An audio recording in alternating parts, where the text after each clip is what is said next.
पटकनी करावे आणि तसेच अण्णांचा पण सत्कार ते करणार आहेत, त्यांनी करावा. राजेंद्र पोकळे अध्यक्ष तालुका प्रार अपंग संघटनेच्या वतीनं होत आहे, तरी त्यांनी तो स्वीकार करावा अशी मी विनंती करतो अध्यक्ष साहेब.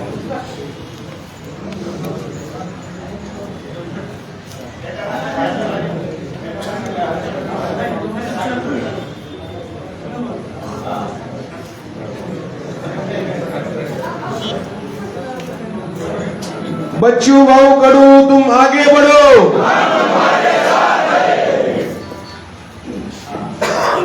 आपला भिडू आपला भिडू. यानंतर अण्णांचा पण सत्कार होतोय, त्यांनी करून घ्यावे. आणि यानंतर मी प्रास्ताविक उशीर झालेला आहे, दुपारी सर्वांना 3चेच निरोप होते साहेब. यानंतर सत्कार तुम्हाला करायचं. या ठिकाणी बाळासाहेब बोटे ते सॉरी भगवानराव बोटे या ठिकाणी भाऊंचा सत्कार करत आहेत, त्यांनी तो स्वीकारावा अशी मी त्यांना विनंती करतो. आणि यानंतर प्रास्ताविक प्राध्यापक विजयराव शिवाजीराव निंबोरे पाटील यांनी करावं अशी मी त्यांना विनंती करतो.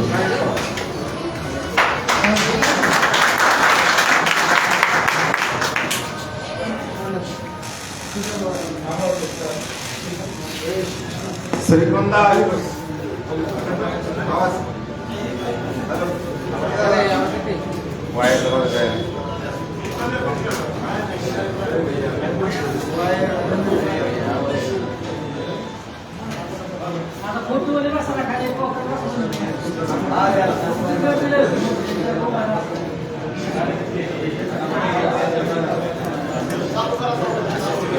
आवाज येतो भैया. हॅलो हॅलो हॅलो हॅलो बस बसणार एक मिनिट. हॅलो निशांत दादा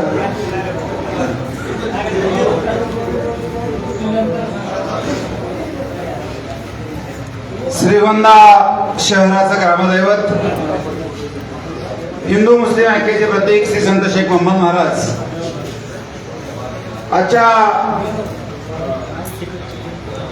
प्रहार जनशक्ती पक्षाची ज्यांना उमेदवारी मिळाली असे परिवर्तन महाशक्तीचे उमेदवार सन्माननीय घनश्याम अण्णा शेलार यांच्या पुढच्या प्रचाराच्या नियोजनाच्या निमित्तानं कार्यकर्त्यांशी संवाद साधण्यासाठी आवर्जून वेळ काढून उपस्थित असणारे प्रहार जनशक्ती पक्षाचे अध्यक्ष, या राज्याचा खऱ्या अर्थाने एक वेगळ्या अर्थाने असा चेहरा, महाराष्ट्राचा आवाज, माननीय आमदार ओमप्रकाश तथा बच्चूभाऊ कडू या संवाद मेळाव्यासाठी मुद्दामून उपस्थित असणारे जिल्ह्याचे प्रहार जनशक्तीचे अध्यक्ष सन्माननीय परदेशी साहेब, अहमदनगर दक्षिण लोकसभा मतदारसंघामध्ये जे तालुके येतात त्या सगळ्या तालुक्यांचे सुरेश सुपेकराम पासून जामखेड तालुका, कर्जत तालुका, नेवासा शेवगाव तालुक्याचे सगळे अध्यक्ष, आपल्या जिल्ह्याच्या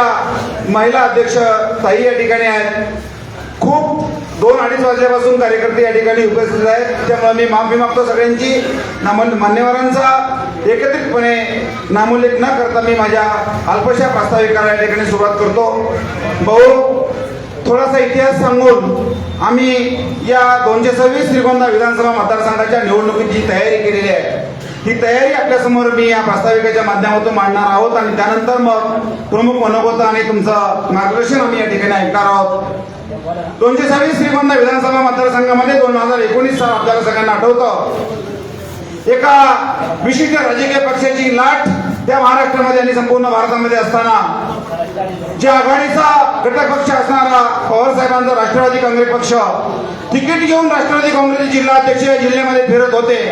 या जिल्ह्यामध्ये आणि विशेषतः श्रीगोंदा विधानसभा मतदारसंघामध्ये राष्ट्रवादी काँग्रेस पक्षाचं तिकीट घ्यायला कोणी तयार नव्हतं.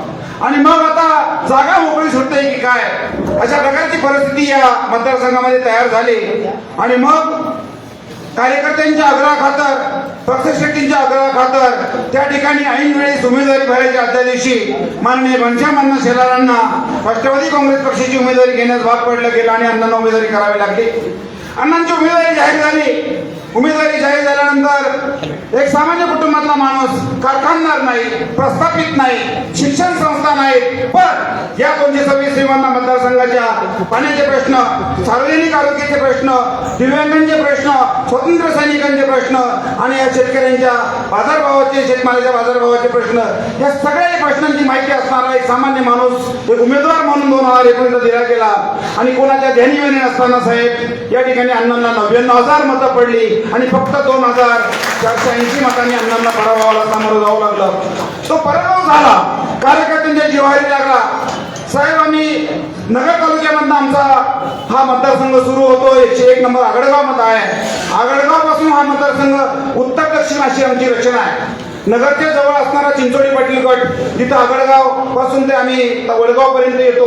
68 नंबरला आम्ही श्रीगोंदा तालुक्यामध्ये घुसतो. पुन्हा 101 ला आम्ही मांडवगणला जातो, गुंडेगाव राळेगणला जातो आणि पुन्हा आम्ही 121 नंबरला मांडवगण कात्रबादला सुरू होतो आणि 345 ला आपण आर्वी पर्यंत येतो. साहेब 2019 अण्णांचा पराभव झाला अल्पशा मतानं आणि आम्ही सगळ्या अण्णांवरती प्रेम करायचा घाट धरला की 2024 ची निवडणूक अतिशय संघटितपणे बांधणी करायची.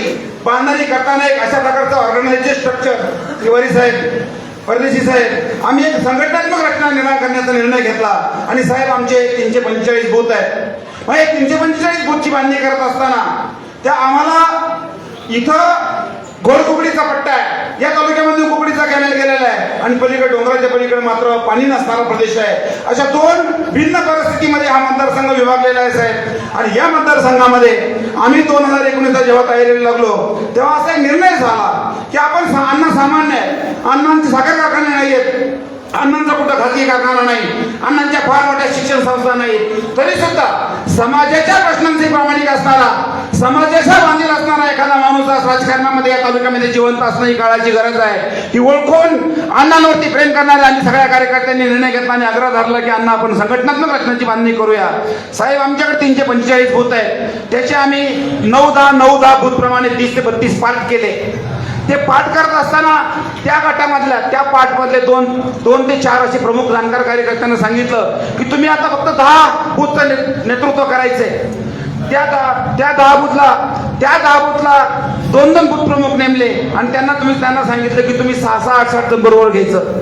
एका बूथला 10 बूथ प्रमुख, त्यांना 1 कोऑर्डिनेटर, असे एका बूथला 10 बूथचे 100, ते 100ला 1 कोऑर्डिनेटर नेमला. असे आम्ही 45 कोऑर्डिनेटर नेमले. 45 कोऑर्डिनेटरला सांगितलं की तुमच्या खाली 9-9, 10-10 बूथ आहेत, 100चे आम्ही कार्यकर्त्यांचं बायफर्केशन केलं, एक सिस्टीम तयार केली. आणि त्या सिस्टीम आज आमचं असं आहे की आम्ही 6-8 गटप्रमुख नेमलेले आहेत. ते गटप्रमुख कोऑर्डिनेटरला सांगतात की आपल्याला हा कार्यक्रम घ्यायचा, ही बैठक घ्यायची, लगेच कोऑर्डिनेटर खाली बूथला सांगतात. मित्र हो, 226 श्रीगोंदा विधानसभा मतदारसंघाची आपण बांधणी करत असताना आगडगाव पासून ते आर्वी पर्यंत ह्या ज्या मतदारसंघाची रचना आहे त्या रचनेमध्ये आपण बायफर्केट केलेले आहेत. तुम्हाला प्रत्येक बूथला आपली 10 माणसं आहेत. 345 गुणिले 10, 3,500 बूथप्रमुख आपले ऑलरेडी नेमलेले आहेत. 3,500 साहेब आम्ही असं ठरवलंय, 3,500 बूथ प्रमुखांनी 3,36,000 मतदान आहे साहेब आमचं. आम्हाला 3,36,000 मतदानापर्यंत आम्हाला जायची गरज नाही. अण्णा पावणे 5 वर्ष लोक साहेब तुम्हाला सांगायला आता वेळ कमी आहे, तुम्हाला आम्हाला ऐकायचं आहे. अण्णासाहेब दशक्रियेवेळी वर्ष साताला तर जातात, परंतु आमच्या अंगणवाडीच्या कार्यकर्ते ते बसले. आज एकदा पहाटे 5 वाजता जागरण मोजून लंगर तोडायला ताई अण्णा गेले होते. लंगर तोडायला होते. लंगर सामान्य माणसाच्या घरापर्यंत त्याच्या सुखदुःखामध्ये समाविष्ट असणारा, सामील होणारा माणूस 226 विधानसभा मतदारसंघामध्ये कोणता असता तर त्याचं नाव घनश्याम शेलार आहे. साहेब भल्या फसवलं गेलं, प्रत्येक वेळेस अण्णांना फसवलं गेलं. प्रत्येक वेळेस ज्याला जसं वापरता येईल तसा अण्णांचा वापर करण्याचा त्यांनी प्रयत्न केला. सुरुवातीला 95चा काळ गेला, नंतर अनेक वर्ष पवार साहेबांबरोबर गेले. सगळ्यांनी सांगितलं, काल परवा काँग्रेसमध्ये बाळासाहेब थोरातांबरोबर आपण गेलो, अनेक कार्यकर्त्यांनी सांगितलं की आता अण्णा तूच या महाराष्ट्रामध्ये. आज बच्चूभाऊंच्या रूपानं सामान्य माणसाचं नेतृत्व या राज्यामध्ये उभं राहत आहे. आज महाराष्ट्रामध्ये प्रत्येकाच्या हात भरलेल्या भाषा आहेत. कुणाला वाटतं की ह्या राज्यातला साखर संघ माझ्या ताब्यात राहिला पाहिजे म्हणून साखर कारखानदारांना उमेदवारी द्यायच्या. कुणाला वाटतं की मला कोट्यवधी रुपयाची माया माझ्या हवेलीत गोळा झाली पाहिजे म्हणून पैसे घेऊन उमेदवारी वाटायच्या. भारतीय जनता पार्टीला वाटतं की आमचा अजेंडा, छुपा अजेंडा या महाराष्ट्रामध्ये. काय परिस्थिती आहे मित्रांनो, जाहीर सभा नाहीये, मिटिंग आपल्याला ऐकायचंय. एक फार मोठं स्लो पॉइझनिंग एक विष या राज्यामध्ये पेरलं जातंय, कॉर्पोरेट फार्मिंग. साहेब, तुमच्याशी मी जाताना गाडी 2 मिनिटं चहा पिताना बोलणार आहे. भारतीय जनता पार्टीचं एक कॉर्पोरेट फार्मिंगचं विष, शेतकऱ्यांच्या शेतीमालाचे बाजारभाव एवढे ढासळायचे की शेतकऱ्याच्या कुटुंबातल्या पोराला शेती व्यवसायाचा राग आला पाहिजे, त्याला शेती करू नये असं वाटलं पाहिजे, जेणेकरून तो म्हणला पाहिजे की घ्या सरकार तुमच्या ताब्यात, तुम्ही आम्हाला जमिनी करा आणि मग आम्हाला फुकटात 5, 7, 8, 10,000 आणून द्या. ह्या ज्या योजना आहेत, या राज्यामध्ये ज्या योजना आहेत, त्या योजनांमागं फार मोठा अजेंडा लपलेला आहे. आणि त्या अजेंड्याला, हा अजेंडा काँग्रेसला सुद्धा कळतोय, परंतु काँग्रेसवाले सुद्धा मूग गिळून गप आहेत. आणि या अजेंड्याला नव्हता फडक असेल, या अजेंड्याला तोंड द्यायचं असेल उद्याच्या महाराष्ट्रामध्ये, तर बच्चू भाऊ सरकार कणकार नेतृत्व या राज्यामध्ये उभं राहिलं पाहिजे. आणि त्यांना साथ देण्यासाठी अण्णांसारखा कणकार माणूस बच्चू भाऊंच्या खांद्याला खांदा लावून महाराष्ट्राच्या विधानसभेमध्ये गेला पाहिजे, ही आजची काळाची गरज आहे. म्हणून भाऊ आम्ही ती रचना केलेली आहे. आज मी, माझा पुतण्या किरण निंबोरे या ठिकाणी, तो पुण्यावरून नेवाशाला भाऊंचा भक्त येतो. माझा पुतणे नेवाशापर्यंत भाऊंगर, नेवाशावरून तो श्रीगोंद्याला आलाय, कंटिन्यू भाऊंबरोबर आहे. आम्ही रिव्ह्यूला 4 दिवस होतो. अण्णांशी मी बोलत होतो, अण्णा आपल्याला अशा एखाद्या माणसाच्या आता आशीर्वादाची गरज आहे. आपल्याला हे कारखाने, मोठे लोक आपले कारखाने नाहीत, आपल्या संस्था नाहीत, हे मोठी झेंड आपल्याला सहजासहजी स्वीकारली नाही. त्याची भाऊ मरेसारख्या सामान्य शिक्षकाला जाणीव होती, परंतु मी अण्णाला म्हणू शकत नव्हतो की अण्णा आपल्याला फसवणार आहे. पण मित्रांनो, शेख महम्मद महाराजांच्या पांढरीमध्ये सांगतो की मला 15 दिवसापासून वाटत होतं माझ्या मनामध्ये की हे राजकीय पक्ष आपल्याला फसवणार आहे. आणि मग अशा एखाद्या महाशक्तीचा आपल्याला जर आधार मिळाला, पाठिंबा मिळाला आणि प्रामाणिकपणे हे महाशक्तीची ताकद आपल्या पाठीशी उभी राहिली. या ठिकाणी एकट्याताई, एवढ्या सगळ्या याच्यामध्ये एकट्याताई, पण त्यांची जी बॉडी लँग्वेज आहे, त्यांचा जो चेहरा दिसतोय मला, त्या चेहऱ्यामध्ये फार मोठं आपलं यश दडलेलं आहे. कारण बाईंच्या बाबतीमध्ये आपण असं नेहमी म्हणतो, एखाद्या महिलेकडं आपण जेव्हा बहीण म्हणून पाहतो तेव्हा ते मुक्ताईचा ज्ञाना होतो. एखाद्या बाईमध्ये आपण जेव्हा पत्नी म्हणून पाहतो तेव्हा तो सीतेचा राम होतो. आणि एखाद्या महिलेमध्ये जेव्हा आपण आई पाहतो तेव्हा जिजाऊचा शोभा होतो. ही पण गोष्ट लक्षात ठेवा. आणि म्हणून उद्याच्या कालखंडामध्ये फारसा वेळ न घेता, साहेब आमची सगळी रचना झालेली आहे, ती पुन्हा एकदा जाताना मी 2 मिनिटांबद्दल मला तुम्ही वेळ दिलात, मी सगळं तुमच्या संगे मांडेल. आमच्या कार्यकर्त्यांपुढे आम्ही पाऊन तास ऑलरेडी बोलून झालेला आहे. आणि म्हणून मी एवढंच आता म्हणेन, मुद्दाई लाख बुरा चाहे तो क्या होता है, वही होता है जो मंजूर खुदा होता है. धन्यवाद. या ठिकाणी प्रहार जनशक्ती पक्षाच्या महिलेच्या जिल्हाध्यक्ष लक्ष्मीताई देशमुख या ठिकाणी उपस्थित झालेले आहेत चेअरमध्ये. त्यांचं पण श्रीगोंदा सर्वांच्या वतीनं मी स्वागत करतो. संजयराव तोडमल हे पण कर्जतून उपस्थित झाले, त्यांचं स्वागत. यानंतर मी विनंती करतो, आपलं म्हणून 2-2 मिनिटांमध्ये करायचंय, आपल्याला माऊलला ऐकायचंय, अण्णांना आणि अध्यक्ष बोलणार जिल्हाध्यक्ष. यानंतर निशांतजी लोखंडे. आजच्या या, खरं पाहायला गेलं तर तुम्हाला सांगतो, मला एक फार विशेष वाटलं. राज्यामध्ये कॅबिनेट मंत्रीपद भोगून, लोकांची सेवा करून एवढ्या सहजतेने गेलो या नेत्यापर्यंत. लय उमरेत काँग्रेस राष्ट्रवादीमध्ये या पायापर्यंत जाण्यासाठी. अरे अनेक नेते काँग्रेस राष्ट्रवादीमध्ये काम करते, पण अनेक उमरे ओलांडून त्यांच्यापर्यंत जावं लागतं. आदरणीय बच्चू भाऊ, सन्माननीय व्यासपीठ, आदरणीय अण्णा, प्रहार जनशक्ती पक्षाचे सर्व कार्यकर्ते. खरं पाहायला गेलं तर युवक काँग्रेसचे जिल्हा उपाध्यक्ष पद मी त्या ठिकाणी भोगत होतो. अण्णांच्या माध्यमातून काम करत होतो, काँग्रेसचं सोशल मीडियाचं काम करत होतो. परंतु झालं काय, काँग्रेस राष्ट्रवादीवर आम्ही निस्सीम माया केली, प्रेम केली, भक्ती केली. आणि प्रेम आणि माया करत असताना प्रेमात झाला गुलीगत धोका. प्रेमात झाला गुलीगत धोका. आणि big boss fame Suraj Chavan काय सांगतो, एकच गोष्ट आहे, सूरज चव्हाण सांगतो, जर प्रेमात झाला गुलीगत धोका तर आपण देणार बुकीट टेंगूळ. आणि उद्याच्या काळ प्रहार जनशक्ती पक्ष आणि आदरणीय बच्चू भाऊ कडू यांच्या माध्यमातून प्रस्तावितांना बुकीट टेंगूळ देण्याचं काम तुम्ही करणार का नाही? तुम्ही करणार का नाही? अरे एक सांगतो, त्या अमित शहा साहेबांकडून एक शिकलं पाहिजे. ते कसं म्हणते, संकल्प की मुठ्ठी सिचो, कशी सिचो, हात वर करा आणि एका ताला सुरात सांगा, बच्चू भाऊ कडू तुम आगे बढ़ो. अरे घनश्यामांना तुम संघर्ष करो. अरे बच्चू भाऊ तुम संघर्ष करो. जली को आग कहते हैं, बुझी को राख कहते हैं. जिस राख से बारूद पैदा हुए उसे प्रहार जनशक्ती पक्ष घेत आहेत. या माध्यमातून बोलण्यासारखं खूप काही आहे. मी तयारी करून आलोय, माझ्या बिले लक्षात राहत नाही, जसं सुस्त तसं बोलतो. आणि या माध्यमातून अण्णा सर्वसामान्य कार्यकर्त्यांचा सन्मान झाला पाहिजे. त्या बाबांच्या चेहऱ्यावरचा आनंद सगळे एकदा बघा. बाबा उभा राहा, सगळ्यांना नमस्कार करा. तुम्ही उभा राहा, सगळ्यांना नमस्कार करा. अरे काय कार्यकर्त्याचा उत्साह असतो, जोश असतो.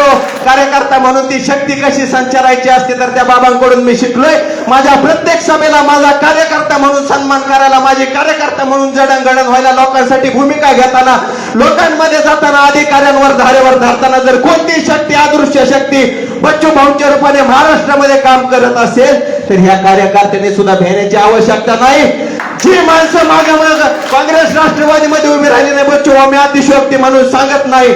स्वर्गीय यशवंतराव चव्हाण साहेबांचा महाराष्ट्र आहे, स्वर्गीय यशवंतराव मोहितेंचा महाराष्ट्र आहे. विदर्भातले तुमचे आदरणीय अण्णासाहेब शिवणकर जे अण्णांचे गुरु आहेत, या संबंध राज्यातील चांगल्या नेत्यांचा हे महाराष्ट्र आहे. मी एकच सांगतो, झुक झुक कर सीधा खडा हुआ, अब फिर झुकने का शौक नहीं. अपने ही हाथों रचा सोय, प्रस्थापितांना सांगतो, अपने ही हाथों रचा सोय, तुमसे मिटने का ख्वाब नहीं. तुम जब जब मुझे हालातों की भक्ति में झोंकोगे, मैं तब तक फिर सोना बनूंगा. तुम मुझे कब तक रोकोगे, तुम मुझे कब तक रोकोगे. या प्रत्येक कार्यकर्त्याला हे लागू होतं. परिवर्तन महाशक्तीचं मी बच्चू भाऊ कडून त्या ठिकाणी आता म्हणलं, एवढे मोठे राज्याचे नेते येणार आहेत, मी एक फार छोटा कार्यकर्ता. त्यांच्या समोर बोलत असताना व्यासपीठाचा सन्मान राखून मी सांगतो, बच्चू भाऊ कडूनच मी आता एक फार चांगलं पेज फेसबुकवर सगळ्यांनी लाईक करा, फॉलो करा. महाराष्ट्राचा भिडू बच्चू कडू. अरे सत्तेचं कोणतं पद मी त्या दिवशी सुद्धा भाषणात सांगितलं. राजू शेट्टी साहेबांनी ठरवलं, छत्रपती संभाजी महाराजांनी ठरवलं, आदरणीय बच्चू भाऊ कडू यांनी जर ठरवलं तर ते तळ हयात सत्तेत राहू शकतात का नाही.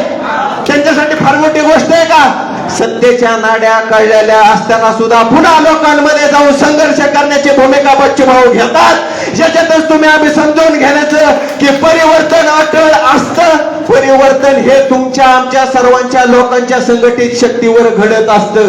हे तुम्ही सगळ्यात महत्वाचं त्या ठिकाणी लक्षात घेतलं पाहिजे. आदरणीय बच्चू भाऊ कडू हे एकमेव महाराष्ट्रातले असे नेते. ह्या व्यासपीठावर आलो म्हणून अतिशयोक्ती म्हणून कौतुक करायचं नसतं. या व्यासपीठावर आल्यानंतर ज्या लोकांकडून आपण वेचलं, संस्कार वेचले, त्या लोकांचे जे आपण अधिकार आजपर्यंत बघितले ते लोकांपुढे सांगायचे असतात. या देशातलं दिव्यांगांसाठीचं स्वतंत्र विद्यापीठ जर कोणी केलं असेल तर बच्चू भाऊ कडून पुढे केलंय ते विद्यापीठ. अमरावती जिल्ह्यामध्ये स्वतंत्र त्या भारतातलं पहिलं दिव्यांग विद्यापीठ अमरावतीमध्ये होतंय. त्यानंतर तुम्हाला सांगतो, दिव्यांगांसाठीच सरमल्ली मंत्रालयासाठी प्रयत्न चालू आहे. I am extremely sorry with your kind information. I want to tell you, मी सगळ्यांना सांगू इच्छितो की आदरणीय बच्चू भाऊ कडू यांनी 3 डिसेंबर 2022 रोजी दिव्यांग मंत्रालयाची स्वतंत्र स्थापना केलेली आहे. संघर्ष आपल्या पाचवीला पोहोचलेला आहे. आपण काय सोन्याचा चमचा घेऊन तोंडात जन्माला आलो नाही. मी सांगितलं, अनेक उमरे या तालुक्यामध्ये काम करतायत. आणि आता भाऊ तुम्हाला सांगतो, स्टेटस ठेवायचे सुद्धा 2000 रुपये द्यायला लागले. स्टेटस ठेवायचे 2000 रुपये द्यायला लागलेत. म्हणजे घनश्याम शेलार नावाची ताकद अजूनही तालुक्यात जिवंत आहे. आणि ती ताकद आपल्या सर्वांना विधानसभेत पाठवायची. आता खरं पाहायला गेलं तर भाऊंचं अधिकाऱ्यांचे फार चांगले संबंध. बच्चू भाऊंचं अधिकाऱ्यांवर एवढं प्रेम. साहेब, ह्या तालुक्यातला एक पंचायत समितीचा अधिकारी लग्नात ठेकेदारांना म्हणला, हे लग्न जे लागते ते तुमच्या सर्वांच्या आशीर्वादाने लागतंय. मला त्रास झाला, मी सुद्धा ठेकेदारी करतो, परंतु कुणाच्याही आशीर्वादाने असे लग्न लागत नसता. तुमची नैतिकता भ्रष्ट आहे म्हणून ते लग्न लागलं. आणि त्या लग्नाबद्दल तर माझा आक्षेप नाही, त्या कन्येला तुमच्या शुभेच्छा आहेत. परंतु अशी भाषा श्रीगोंदानगरी विधानसभा मतदारसंघामध्ये घनश्याम शेलार आणि त्याच्या कार्यकर्त्याच्या पुढे कोणी करायचे नाही. तो पुढे भविष्यात एवढं ठणकावून आणि ठामपणे सांगतो. आदरणीय अण्णांसोबत मी गाडीत फिरतो, मतदारसंघात जातो, लोकांच्या चेहऱ्यावर उत्साह, आनंद आहे, कौतुक आहे, प्रेम आहे, आस्था आहे. त्यांनी फक्त एकच सांगितलं आणि मी त्या दिवशी आदरणीय अण्णांना एकच गोष्ट सांगितली, काँग्रेस राष्ट्रवादीवाले जरी उघड झाले नाही तरी त्यांचा छुपा पाठिंबा घनश्याम अण्णा शेलार यांना आहे. अण्णा, आम्हाला उघडं पाडू नका, आमच्या प्रपंचाची बोलवण होईल, आम्ही तुमच्या पाठीशी ठामपणे उभं राहू. आणि आता ते सगळे म्हणायला लागले की मुठभर कार्यकर्ते अण्णांकडे. एक त्यांना सांगू इच्छितो, कार्यकर्ते जरी मुठभर असले तरी त्या मुठीची वज्रमुठ कशी करायची बच्चूभाऊ कडू आज त्यांच्या भाषणातून आपल्याला सांगते. त्या मुठीची वज्रमुठ कशी करायची हे आदरणीय बच्चूभाऊ कडू आपल्याला सांगणार आहेत. अण्णांचा संघर्ष अण्णा त्यांच्या माध्यमातून मांडणार आहेत. कुकडीचा प्रश्न आहे, घोडचा प्रश्न आहे, साकाळी उपसा सिंचन योजनेचा आहे, साकाळी देवी योजनेचं दर्शन घ्यायला अण्णाने आम्ही गेलो होतो. तिथं असणारे हरिभक्तीपरायण महाराज सांगितले, अण्णा या तालुक्यातले नेते साखळे पाणी प्रश्नाबद्दल फक्त असतेने बोलतात, परंतु या देवीचं दर्शन घ्यायला येण्याची हिंमत तुमच्यात आहे आणि ती देवीच तुम्हाला उद्या विधानसभेत आशीर्वाद देऊन पाठवणार आहे. या सगळ्यांचा उत्साह, आनंद, प्रेम, तुमची इच्छा, तुमची प्रबळ इच्छाशक्ती, तुमची आस्था आणि अधिकाऱ्यांना अंगावर घेण्याची ताकद उद्याच्या काळात नव महाराष्ट्र निर्माण करण्यासाठी आपल्याला एकत्र यायचे. आदरणीय बच्चूभाऊ कडून आपल्या ऐकायचे. धन्यवाद. जय हिंद, जय महाराष्ट्र. एकदा पुन्हा एकदा हात वरती करायचे आणि सगळ्यांनी बच्चूभाऊसाठी ते अमित शाह साहेबांच्या भाषेत संकल्प की मुट्ठी सींचो, बच्चू भाऊ तुम आगे बढो, साथ है. प्रहार जनशक्ती पक्षाचा विजय असो. शेवटी 2 मिनिटं अण्णांसाठी. तू चाल पुढं, तुला रगड्या भीती कशाची, परवा बी कुणाची, झेंडा भल्या कामाचा तू घेऊन निघाला, काट कुट वाटेमध्ये बोच तिथेला, रगत निघल शाबासकी मिळल शाबास त्याची, तू चाल पुढं, तुला रगड्या भीती कुणाची. धन्यवाद. जय हिंद, जय महाराष्ट्र. यानंतर मी 2-3च वक्ते आहेत. यानंतर मी विनंती करतो शरद भाऊ कुंदाडे, आपण युवकांच्या वतीने 2च मिनिटं बोलायचे.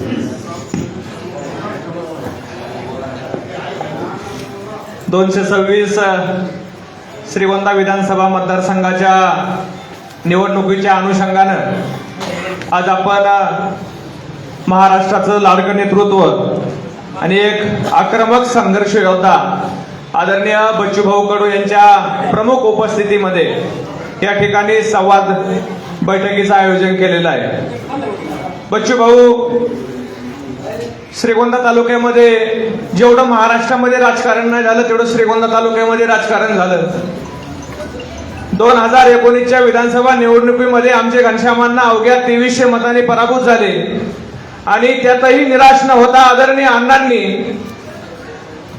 पराभूत झाल्याच्या नंतर 15 दिवसानंतर या तालुक्यातील गोरगरीब, सर्वसामान्य, कष्टकरी, दुःखितांच्या प्रश्नांमध्ये या ठिकाणी लक्ष घालून प्रत्येक प्रसंगामध्ये त्या ठिकाणी उपस्थित आदरणीय अण्णांनी या ठिकाणी प्रश्न सोडवले, जनसंपर्क वाढवला. या श्रीगोंदा विधानसभा मतदारसंघामध्ये नंबर 1चं मेरिट असणारा हा कॅन्डिडेट असताना या महाविकास आघाडीने यांना फक्त कारखानदार पाहिजेत म्हणून आदरणीय अण्णांना डावललं. आम्ही त्यानंतर निर्णय घेतला की आपल्याला काँग्रेस, राष्ट्रवादीवाले किंवा बीजेपीवाले आपल्याला कधीही विधानसभेत जाऊ देणार नाहीत. आपल्याला एक खमके नेत्याची गरज आहे आणि आम्हाला तुमचं नाव समोर आलं आणि आम्ही सर्वांनी अण्णांना आग्रह केला की आपण बच्चूभाऊंच्या नेतृत्वाखाली त्या ठिकाणी प्रहार जनशक्ती पक्षामध्ये आपण प्रवेश करून विद्याची विधानसभा ताकदीनिशी करायची हा संकल्प केलेला आहे आणि म्हणून आज या ठिकाणी आपण देखील उपस्थित झालेले आहेत. आपलं श्रीगोंदा नगर विधानसभा मतदारसंघाच्या वतीनं अंतकरणापासून हार्दिक अशा प्रकारचं स्वागत करतो आणि विरोधकांना एकच सांगतो, इलाका किसी का भी हो, इलाका किसी का भी हो, धमाका हमारे घनश्याम अण्णा का ही होगा, धमाका हमारे घनश्याम अण्णा का ही होगा. त्याच्यामुळे काळजी करू नका मित्रांनो. उद्याच्या कालखंडामध्ये निवडणुकीला सामोरे जात असताना आपण सर्वांनी मुठभर आहोत, परंतु शिवाजी महाराजांनी ज्याप्रमाणे गनिमी काव्याने त्या ठिकाणी ही युद्ध जिंकलं होतं त्याप्रमाणे आपल्याला देखील उद्याच्या कालखंडामध्ये ही युद्ध जिंकायचंय. एवढीच मी आपणा सर्वांना विनंती करतो आणि शेवटी जाता जाता एकच सांगतो, तुम लाख कोशिश करो हमारे घनश्याम अण्णा को बदनाम करने की, तुम लाख कोशिश करो हमारे घनश्याम अण्णा को बदनाम करने की, अन्ना जब जब भी बिखरेंगे दुगुनी रफ्तार से निखरेंगे, दुगुनी रफ्तार से निखरेंगे. धन्यवाद. जय महाराष्ट्र. ही आपली बैठक आहे, इथं भाषण करायची नाही, नाही तर मग मेळावा बोलवला असता आपण, अजून खूप झाले आले असते.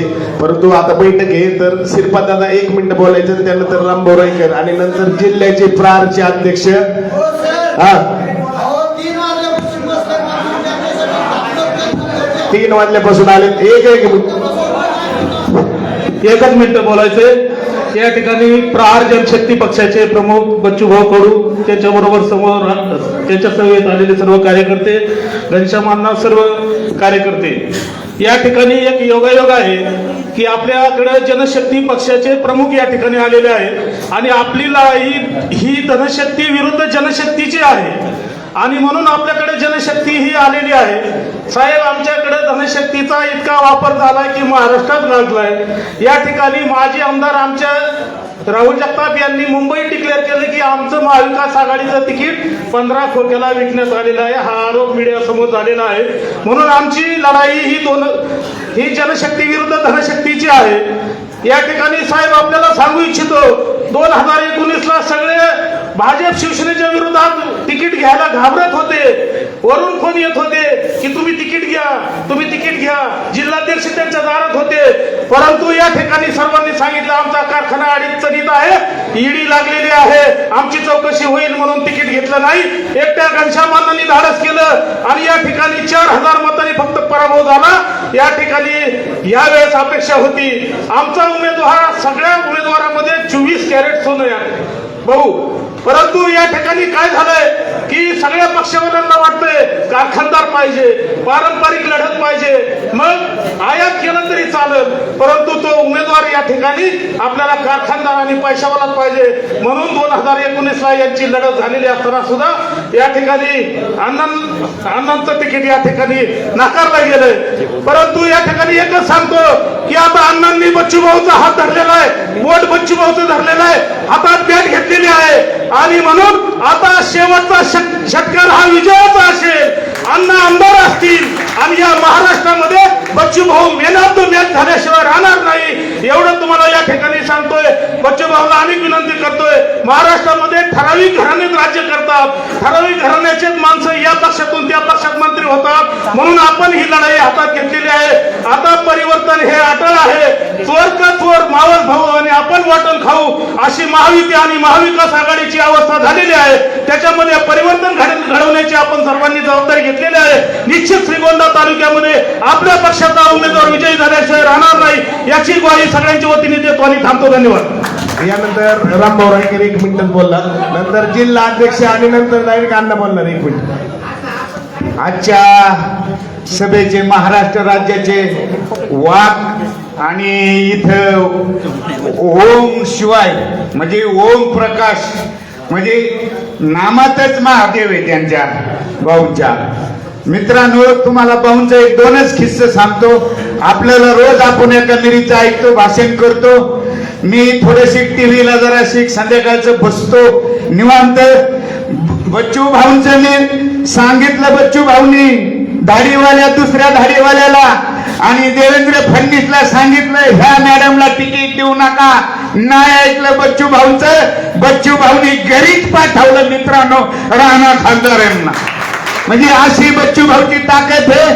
तुम्ही मंत्रालयात जर गेले बच्चू भाऊ तर मी दुसऱ्याचं कुणाचंच पाहत नाही. बच्चू भाऊची टीव्हीवर दिसले बच्चू भाऊ ह्या खुर्ची कोण अधिकारी का नाही. इथं बच्चू भाऊ पहिले आले की त्यांचा सत्कार करतात आणि मग वाटत लावतात. मला वाटतं बच्चू भाऊंवर 86 का 83 गुन्हे असतील, पण ही तुमच्या आणि माझ्यासाठी गुन्हे आहेत. मित्रांनो, आपल्या महाराष्ट्राला आणि श्रीगोंदा तालुक्याला वाघ मिळाला, पण मला बच्चू भाऊ तुम्हाला एक विनंती करायची, तुम्ही आमच्या श्रीगोंदा तालुक्याला फता होईल तेवढं 2 किंवा 3 सभा द्या.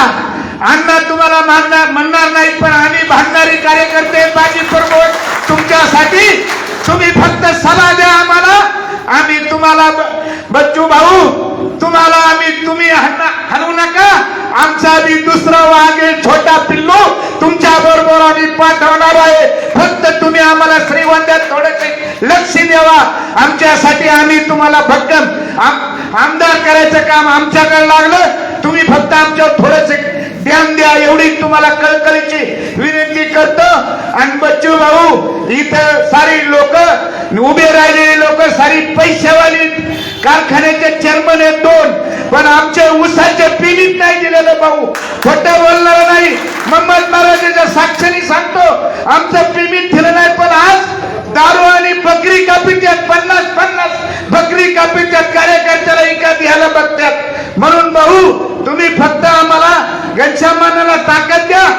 तुम्हाला शक्ती देतो. मित्रांनो, आपल्याला त्यांचा विचार ऐकायचा जास्त वेळ घेत नाही. जय हिंद, जय महाराष्ट्र. यानंतर प्रहार जनशक्तीचे जिल्ह्याचे अध्यक्ष माननीय विनोदजी परदेशी साहेब यांना विनंती करतो आपण आपलं मनोगत 2 मिनिटांमध्ये व्यक्त करावे. खरं तर खूप म्हणजे दुपारी 3 वाजेपासून आपण सर्वजण बसलेला आहात. बोलायची तुमची परिस्थिती बघून माझी इच्छा नाही, परंतु प्रोटोकॉल आहे. महाराष्ट्र राज्याचे नामदार बच्चू कडू साहेब आणि या ठिकाणी बसलेल्या सर्वप्रथम शेतकरी बांधव आणि या ठिकाणी आवर्जून सांगतो, मी स्वतः माजी सैनिक असताना रिटायर झाल्यानंतर प्रहारचं जर वटवृक्ष या ठिकाणी करण्याचं काम केलं असेल तर माझ्या श्रीगोंदा तालुक्यातील शाखा अध्यक्षपासून पदाधिकारीपर्यंत यांना मी सर्वप्रथम नतमस्तक होतो. या ठिकाणी मुद्द्यावर मला 1-2 शब्द बोलायचे आहे.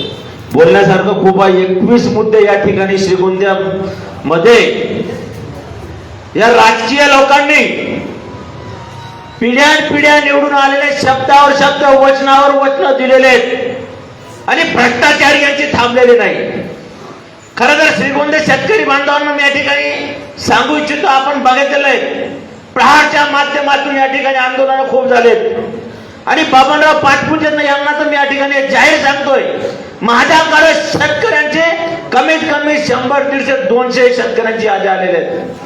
आत्महत्या करण्यापर्यंतची मानसिकता शेतकऱ्यांची झालेली आहे. एवढं पाप कुठं फेडणार आहे.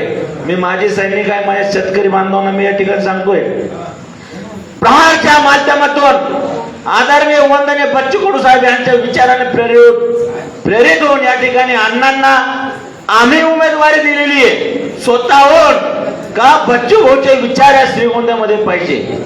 जिथं अन्याय तिथं प्रहार व्हायला पाहिजे. आज तुमच्या माहितीसाठी सांगतो, आपल्या तालुक्यातील आमदारांनी किती निधी आणली. बच्चू भाऊला विचारा, 7,000 कोटीपेक्षा जास्त निधी आणण्याचं काम बच्चू भाऊने केलंय. मग एका झोपा काढतायत का? जास्त बोलायचं नाही मला. या ठिकाणी शेतकऱ्यांची याद आलेल्या आहेत. या ठिकाणी अण्णांची नामची बाउंडिंग झालेली आहे. अण्णा बच्चू भाऊंच्या माध्यमातून मंत्रालयात काम करतील. मी माझे पदाधिकारी, माझे शाखा अध्यक्ष, माझे शेतकरी बांधवांच्या माध्यमातून या ठिकाणी भ्रष्टाचारांच्या विरोधात जे अन्याय करतात त्यांच्या विरोधात आम्ही लढाई करणार, आंदोलन करणार आणि यांचे सगळ्या फायली ओपन केल्याशिवाय राहणार नाही. आणि या मुद्द्यावर आमचे खरं तर पडद्यामागचे हिरो पण आहेत, त्यांचं नाव घेऊ शकत नाही, ते गव्हर्नमेंट जॉबला आहेत. त्यांचं देखील या ठिकाणी मनापासून आभार व्यक्त करतो. आणि या ठिकाणी अण्णांना मानणारे वर्ग आपल्याला मी खरं मनापासून नतमस्तक होतो. दिव्यांग बांधव आहेत, राजू पोकळे साहेब, आमचे खामकर साहेब, आमचे सगळे शेवगाव पाथर्डी या ठिकाणी आलेले नगर तालुक्याची टीम आहे. आणि खास करून सर्व दिव्यांग महिला भगिनी आहेत, आमच्या अनारशताई आहेत, सगळ्यांचं मी या ठिकाणी मनापासून धन्यवाद करतो. बोलण्यासारखं खूप आहे, आपण बोलत राहू, परंतु अण्णांना मी या ठिकाणी शब्द देतो, अण्णा प्रहार जनशक्ती पक्षाचा एक कार्यकर्ता, पदाधिकारी, माझे शेतकरी बांधव, दिव्यांग बांधव सगळे आपल्या पाठीशी आहे आणि आपल्याला निवडून देऊन आणि जे इतिहास आजपर्यंत घडला नाही ते इतिहास आम्ही बच्चू भाऊच्या माध्यमातून, मग साखळी असो, आमचे गुरु गायकवाडनी काही मुद्दे त्या ठिकाणी मांडले. धरणच डायरेक्ट अतिक्रमण मध्ये केले. कोणतं धरण आहे? देऊळगाव सिद्धीचा, ते देखील आम्हाला ओपन करायचंय. भरपूर मुद्दे आहेत, वेळ झालेले आहेत. आपलं मनापासून या ठिकाणी धन्यवाद करतो. थांबतो. जय हिंद, वंदे मातरम. यानंतर मी आदरणीय संघर्ष योद्धे आदरणीय घनश्याम शेलार साहेब यांना मी विनंती करतो की आपण आपल्या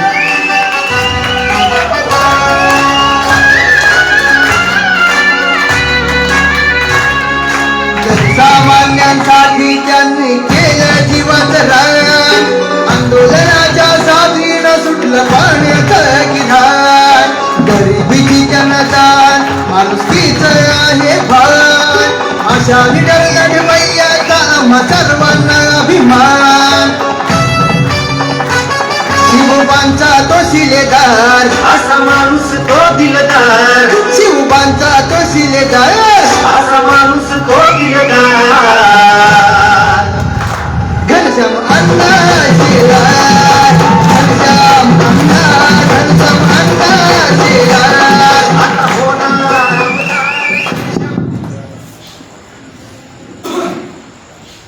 महाराष्ट्राचा बुलंद आवाज,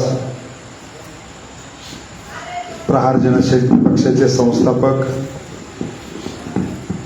आमदार ओम प्रकाश तथा बच्चूभाऊ कडू,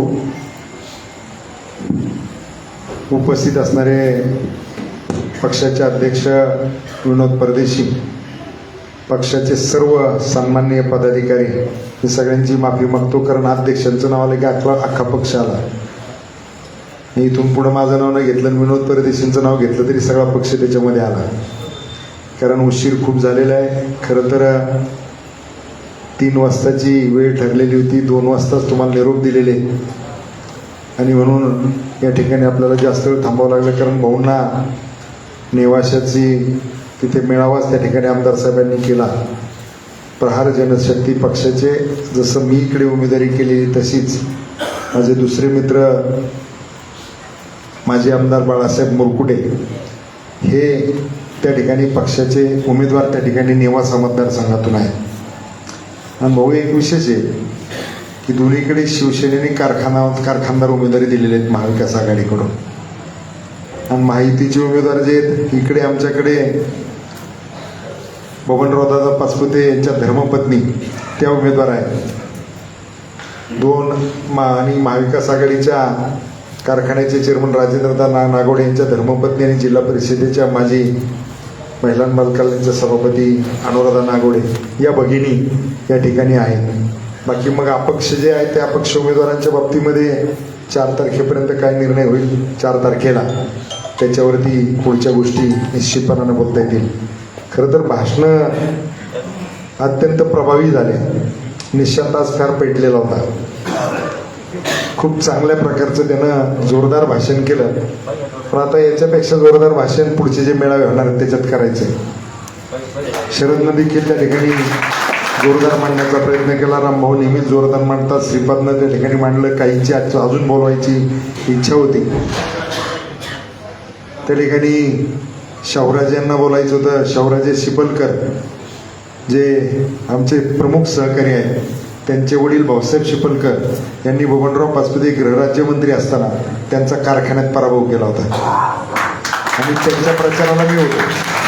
बबनराव पाचपुतेंचा 1992 साली कारखान्याच्या निवडणुकीमध्ये पराभव त्या ठिकाणी त्यांनी केला होता. कारखान्याचे काही संचालक मंडळी या ठिकाणी माजी संचालक उपस्थित राहू शकतात, ते आता पलीकडे गेले. या ठिकाणी मी भाषण आज करणार नाही, आपल्याला भाऊंचं ऐकायचं आहे. भाऊ एकच खात्री आपल्याला देतो की समोरून 2 कारखानदार, एक महायुतीकडून आहे आणि एक महाविकास आघाडीकडून आहे. 2 कारखानदार त्या ठिकाणी उभे राहिलेले आहेत. 3ऱ्या कारखानदारांचा अर्ज आहे, त्यांनी काल सांगितलं की माघार नाही, कोणाचाही फोन आला तरी ऐकणार नाही, अशा प्रकारची भूमिका त्यांची आहे. खरं तर महायुतीचे जे उमेदवार आहेत, पाचपुते साहेब त्या ठिकाणी या तालुक्याचे आमदार म्हणून त्यांना खूप मोठी संधी मिळाली. 7 वेळेस 7 पक्षाच्या चिन्हावरती ते निवडून आले, परंतु त्यांनी या मतदारसंघाच्या दृष्टिकोनातून, या मतदारसंघाच्या विकासाच्या दृष्टिकोनातून जी भक्कमपणाने भूमिका घ्यायची होती ती कधीच घेतली नाही. बोलायला त्या ठिकाणी विधानसभेत त्यांचे तुम्ही भाषणं ऐकले असतील, बोलण्याच्या बाबतीत पटाई, पण कामाच्या बाबतीत शून्य, अशा प्रकारची परिस्थिती. त्याच्यामुळे आमच्या मतदारसंघातले मगाशी पत्रकार जसे विचारत होते की सगळे प्रश्न जिथल्या तिथंच आहे, तर अनेक वर्षापासूनची त्याची चर्चा होते. त्याचं कारणच तशा प्रकारचं आहे की भाऊ भाषणं बाकीच्या विषयावरती झाली, पण आपण त्यांचे विधानसभेत भाषणं ऐकले असतील, त्या विधानसभेच्या भाषणामध्ये मतदारसंघ सोडून सगळं होतं. मतदारसंघातलं कधी काय मांडायचंच नाही. त्यांची भावना आणि भूमिका अशाच प्रकारची आहे. मतदारांकडे पाहण्याची भूमिका अशा प्रकारची की निवडणुकीमध्ये जी व्यवस्था करावी लागते, नियोजन करावं लागतं. म्हणजे एक उदाहरण भाऊ मी सांगेल की कर्जत तालुक्यातले 38 गावं आमच्या मतदारसंघाला पूर्वी जोडलेली होती, आणि जयंत पाटील जिल्ह्याचे पालकमंत्री होते. निवडणुकीच्या निमित्तानं मी त्यावेळेस जिल्ह्याचा अध्यक्ष होतो आणि आम्ही मतदारसंघाचे आढावा बैठका जयंत पाटील घेत होते. बबनराव दादा कर्जतची काही मंडळी आहे ते, बबनराव दादांच्या अगोदर ते 38 गावातल्या लोकांनी भाषणं केले की म्हणे एवढे वर्ष आम्ही यांना निवडून देतो, निवडून देत असताना म्हणे यांनी एकाही प्रश्नाकडे आमच्या लक्ष दिलं नाही, ना रस्ता ना पाणी. चिडू कार्यकर्त्यांनी भाषण केले, खूप चिडून बोलले कार्यकर्ते. त्याच्यानंतर बबनदादा भाषणाला उभे राहिले आणि त्यांनी भाषण करताना एवढंच सांगितलं की ते म्हणले तुम्ही रस्ते कधी मागितलेच नाही, तुम्ही पाणी कधी मागितलंच नाही, तुम्ही फक्त निवडणूक आली की नियोजन करायला सांगितलं, तुम्ही धाबा मागितला, तुम्ही आणखीन व्यवस्था मागितली धाब्यावर जायच्या अगोदरची, तुम्ही जे मागितलं दिलं. जयंत पाटलांनी माझी मांडी दाबली, म्हणले असं कसं काय बोलतायत. म्हणलं साहेब काही काळजी करू नका, ते 38 गावात आमच्या मतदारसंघातून तुटलेत म्हणून त्यांना धोपटायचं काम चाललेलं, गरज सरळ वैद्य बरोबर. अशा प्रकारची भूमिका त्या ठिकाणी त्यांनी त्यांच्या जीवनामध्ये कायम पार पाडली. आणि म्हणून या ठिकाणी हा मतदारसंघ आहे भाऊ तिथंच आहे. खरं तर भाऊ आपण राज्यभर फिरता, राज्याचा अभ्यास आहे. या तालुक्यातल्या शेतकऱ्यांची, सामान्य माणसाची, गरीब माणसाची, हा त्या ठिकाणी राजेंद्र पोकळे जे आहे, हा तळमळीचा माणूस, त्या ठिकाणी प्रत्येक कार्यक्रमाला की फ्रेम घेऊन त्या ठिकाणी प्रहार दिव्यांग संघटना हे नाव तिकडे कायम प्रत्येक कार्यक्रमात त्या ठिकाणी सांगण्याचा प्रयत्न करतो. मात्र दुसरी बाजू सांगतो की कोणतंही काम असेल तर राजेंद्र पहिलं मला फोन करतो. आणि कुठल्याही कार्यक्रमात फ्रेम देत असताना मी कुठं कार्यक्रम किती लांब बसलेलो असलो तो बोलवणार, अण्णा तुमच्या हस्ते द्यायची. हे या ठिकाणी संघटना जी आहे प्रहार जनशक्ती पक्ष जो आहे, त्या पक्षातले सगळे पदाधिकारी आहेत ते अत्यंत चिवट पद्धतीनं काम करणारे सगळे पदाधिकारी. मी हा निर्णय घेत असताना मला बरेच जण म्हटले की हा निर्णय आपण कसा घेतो. मग तुमचं नाव घेतलं की कार्यक्रम बच्चू भाऊचा जोरात येतो, तो काय विषय नाही, पण आपल्या मतदारसंघात काय होणार आहे. आणि मग मी त्यांना सांगितलं की संघटना, मग असे आमचे कृष्णाजी खामकर त्या ठिकाणी थोडेसे नाराज झाले. पत्रकार त्या ठिकाणी राजेंद्रचं कौतुक करत होते. कृष्णाजी खामकर त्या ठिकाणी काय पत्रकारांच्या समोर नजरेत किती त्यांच्या कसं राहिलं तो भाग वेगळा, पण राजेंद्रचं कौतुक झालं. तसंच प्रहार जनशक्ती पक्ष जो आहे तो या ठिकाणी या सगळ्या टीमनं, म्हणजे कृष्णा खामकर असतील, आमच्या तालुक्याचे अध्यक्ष सुपेकर साहेब असतील, सगळी संघटना असेल. आता जास्त नावं घेतलं नाही, एखाद्याचं राहिलं तर ते म्हणते बघा अण्णा पक्षात आले ना आमचंच नाव घेत नाही, असं काय व्हायला नको, कारण निवडणूक आहे. आणि तुम्हाला सगळ्यांना प्रहार जनशक्तीच्या सगळ्या पदाधिकाऱ्यांना एक विश्वास मी नक्की देतो की मी माझ्याबरोबर असणारे कार्यकर्ते जे आहेत त्यांना जेवढं प्रेम मी एवढे वर्ष दिलं. भाऊ खरं तर माझ्याकडे द्यायला काहीच नाही कार्यकर्त्यांना, म्हणजे आपण राज्यभर फिरता 38 काहीच नाही कार्यकर्त्यांना, मात्र कार्यकर्ते चिकटून आहेत, कार्यकर्ते बरोबर आहेत आणि प्रेम करणारे कार्यकर्ते. तसंच प्रेम जे माझ्या कार्यकर्त्यांना मी देतोय तेच आता प्रहार जनशक्ती म्हणजे आपण एक कुटुंब झालो, तुमच्याही कुटुंबातला मी घटक झालो. त्याच्यामुळे तुम्ही आणि मी एक आहोत, आपण दुसरे कुटुंब नाही. म्हणून प्रहार जनशक्तीच्या सगळ्या कार्यकर्त्यांनी त्या ठिकाणी तुमचा जो ज्या पद्धतीचं भाऊंनी तुम्हाला दिलेलं बाळकडू आहे ते बाळकडू घेऊन आपण काम करत असताना ज्या पद्धतीनं आतापर्यंत तळमळीनं चिकाटीनं काम केलं ते चिकाटीनं काम आता 20 तारखेपर्यंत आपल्याला करायचं आहे. 20 तारखेनंतर त्या ठिकाणी आपल्या सगळ्या मतदारसंघातल्या कार्यकर्त्यांचे जीवनातला वनवास संपणारे आणि एक नवीन पर्व या ठिकाणी सामान्य कार्यकर्त्यांसाठी सुरू होणार आहे. समोरच्या बाजूला जवळपास प्रमुख लढतीतले सगळे कारखानदार आहेत आणि सगळ्या कारखानदारांच्या 7-12 आणि चतुर्शीमा आपल्याकडे तयार आहेत. फक्त आता पटांगणात कोण कोण येते, 2 आले त्याच्यापैकी बबनराव दादांनी त्या ठिकाणी मी सांगितलं 80 साली भाऊ झुळी करून या तालुक्यातल्या लोकांनी त्यांना पैसे दिले, आमदार केलं, पैसेही दिले आणि मतही दिले. त्याच माणसानं 84ला श्रीगोंदा सहकारी साखर कारखाना ताब्यात घेतला आणि तो कारखाना चांगल्या स्थितीत असणारा कारखाना 395 पानाचा बायास अहवाल त्यांच्या भ्रष्टाचाराचा तयार झाला. तो कारखाना लुटून मोकळा केला. स्वतःचे 2 खाजगी कारखाने पुढे जाऊन काढले, ते दोन्ही कारखाने बंद पडले.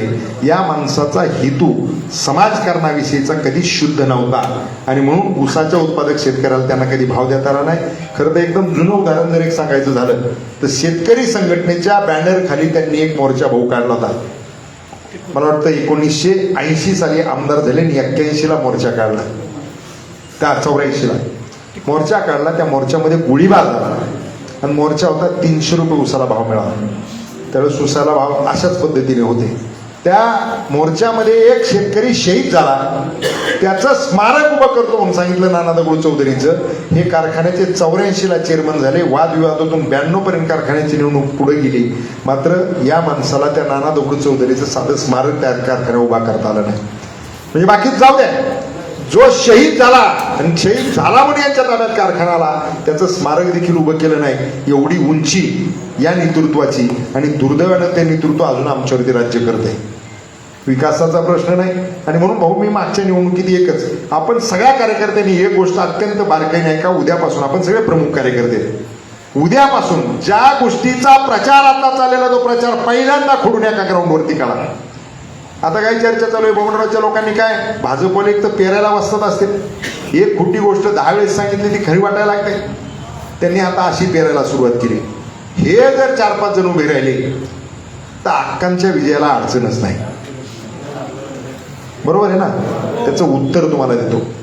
बबनराव दादा विजयी झाले त्याचं कारण एक, आतापर्यंतच्या राजकारणाचा मी 2019ला भाऊ पडलो. पडल्यानंतर मी घरात एक साधारणतः 1.5 महिना मी घरात होतो.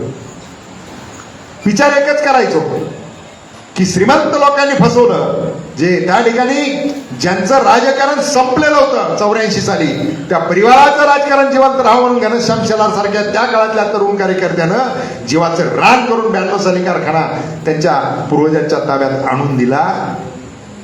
ती माणसं 2019ला ज्यावेळेस माझी गाडी राजकीय पटरीवरती पुन्हा व्यवस्थितपणाने जिंकणार, त्यावेळेस राजेंद्र नागोडेंनी देवेंद्र फडणवीसच्या पाया पडून सिद्धटेकला प्रवेश केला आणि मला पाडण्याचं पाप केलं. त्याचबरोबर माझ्या व्यासपीठावर जे काही जण होते,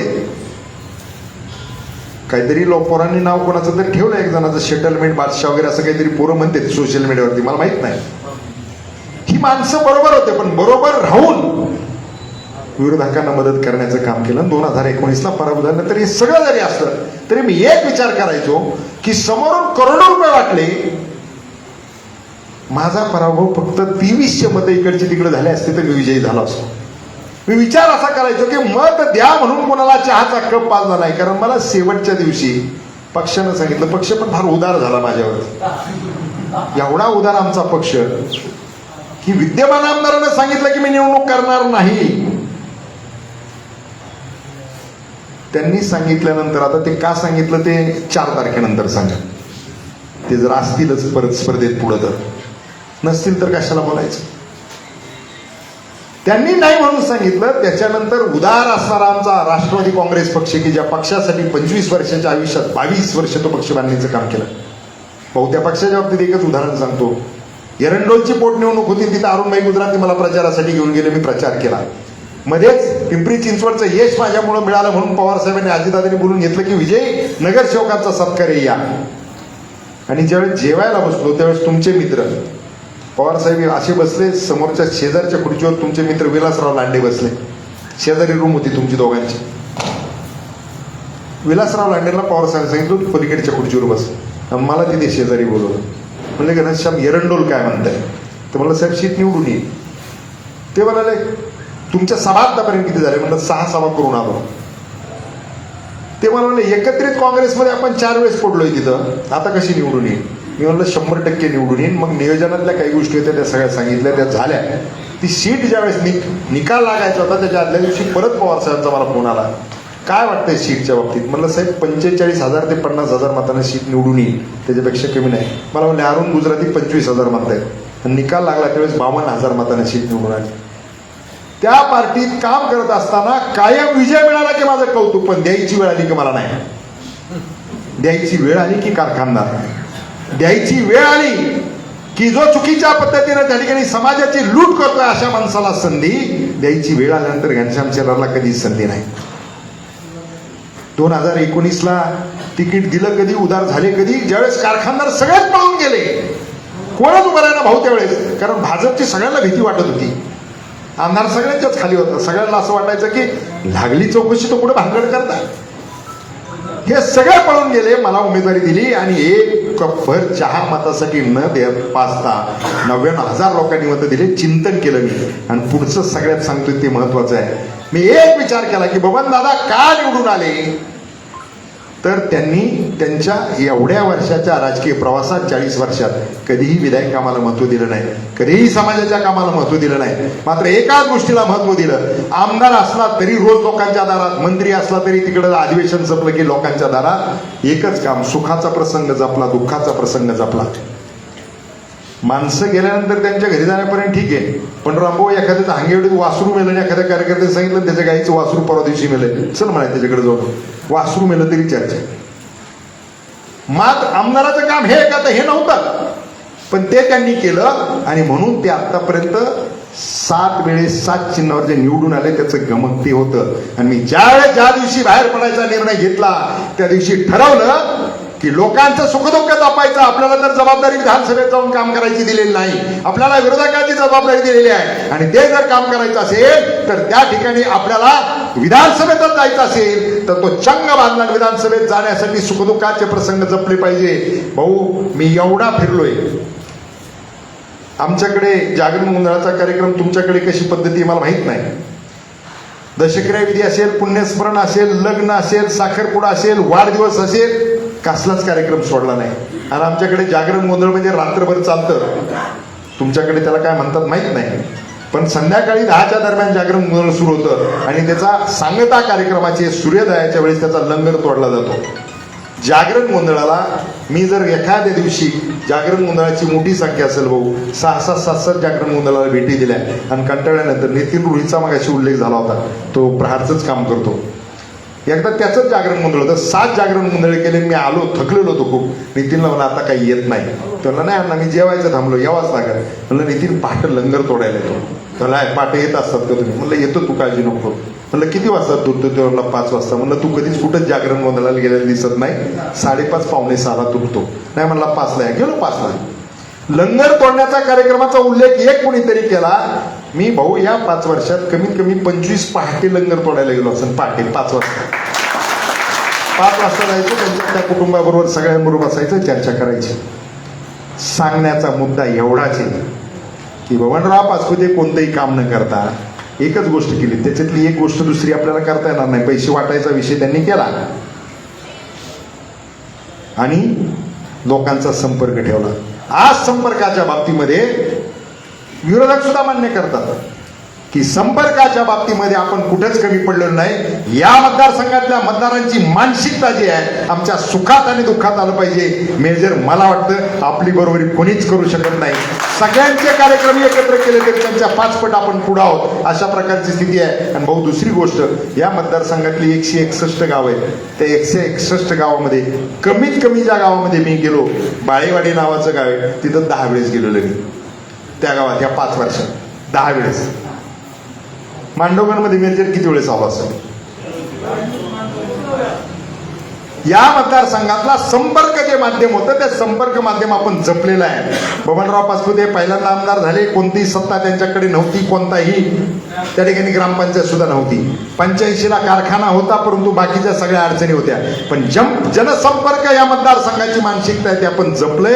आणि म्हणून जनसंपर्क आज जर कोण पुढे असेल तर आपण नंबर 1ला आहे. तर त्याच्यामुळं मताची विभागणी झाली तरी त्याचा फायदा फक्त आणि फक्त आपल्याला होणार आहे. एवढंच फक्त त्यांनी जे नेरेटिव्ह सेट करायचा प्रयत्न चालवलेला आहे, जे चुकीच्या पद्धतीने सेटअप चालवलेलं आहे, माझी आपण सगळ्या प्रमुख कार्यकर्त्यांना विनंती आहे, भाजपला जे पेरताय त्यांना एकच सांगा की या मतदारसंघात कितीही मताची विभागणी होऊ द्या, जेवढी मतांची विभागणी जास्त तेवढं आपलं लीड जास्त राहणार, एवढं लक्षात घ्या. सगळ्या काळजी करू तुम्ही लीड. आज भाऊ ज्या दिवशी महाविकास आघाडीच्या तिकिटाचा निर्णय झाला, तिथं एवढी गंमत आहे आमच्या तालुक्यात. परवापर्यंत जे माहितीत होते त्या माहितीतल्या उमेदवाराला शिवसेनेत प्रवेश घेतला, ते सगळ्यांकडे गेले. अर्थात ते काँग्रेसकडे गेले, काँग्रेसवाल्यांनी सांगितलं तुम्ही आम्हाला सोडून गेले, तुम्हाला नवरा बायकोला दोघांना जिल्ह्याचा अध्यक्ष केलं तरी तुम्ही सोडून गेले, अनेक पदं दिले तरी सोडून गेले, त्याच्यामुळे तुम्हाला एंट्री नाही. शरद पवारांकडे गेल्यानंतर पवार साहेबांचं फार धूर्तपणानं काम असतं. त्यांनी सांगितलं शिवसेनेने फार आग्रह करून जागा लावून धरलेली आहे आणि त्याच्यामुळे ते शिवसेनेवाले फार भांडतात आणि मग ते शिवसेनेला काय ऐकत नाहीत. एक जे बादशाह होते त्या बादशाहाने सांगितलं की मग साहेब आम्ही शिवसेनेकडे गेलं तर चालेल का? होय म्हणले गेलं तर चालेल. दिली शिवसेनेला जागा सोडून, गेली शिवसेनेला जागा.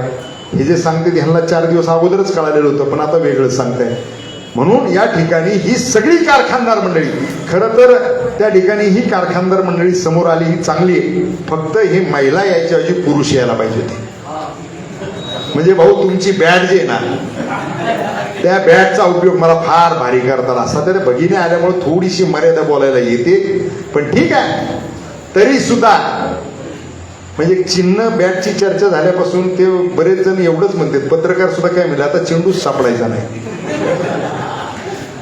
तेव्हा आपली निशाणी पण भारी आहे, आपली निशाणी सुद्धा खूप भारी आहे आणि आपलं नेतृत्व पण खूप भारी आहे. आणि म्हणून तुम्हाला सगळ्यांना एक सांगतो, एकच सांगतो सगळ्यांना की जे भारतीय जनता पार्टीला चुकीचा प्रचार करताय तो पहिल्यांदा आपल्या डोक्यातला काढा. विभागणीचा फायदा आता फक्त आणि फक्त आपल्याला होणार आहे.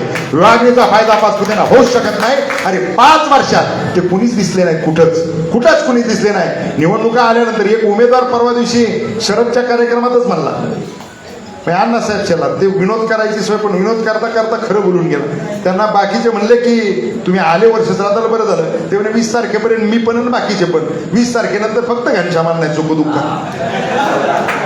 त्यांनी विनोद होत्या नावासाहेब तुम्ही सांगून टाकलं त्यांनी. म्हणजे ही स्थिती आहे. आणि म्हणून लोकांना एक विश्वास आपल्याविषयी पक्का विश्वास आहे की हा माणूस आमच्या सुखदुःखात, आमच्या प्रसंगात, आमच्या अडचणीत, भाऊ या पण ऑफिसमध्ये बसला, माझ्याकडे कोणतीच सत्ता नाही भाऊ, एवढं मोठं ऑफिस आहे. या ऑफिसमध्ये 3 मुलं काम करतात. मी सकाळी 7 वाजता घराच्या बाहेर पडतोय.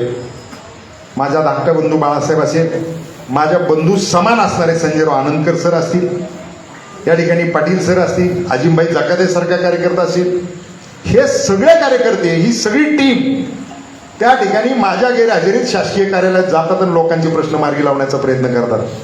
भाऊ हे आनंदकर सर जे बसले ज्यांच्या हातात माईक होता, म्हणजे मीही तसाच आहे, पण तुमच्या संघटनेचा पक्का शोभणारा कार्यकर्ता तो. त्या अधिकाऱ्यांकडे आकांड तांडव चालू असते गेलं.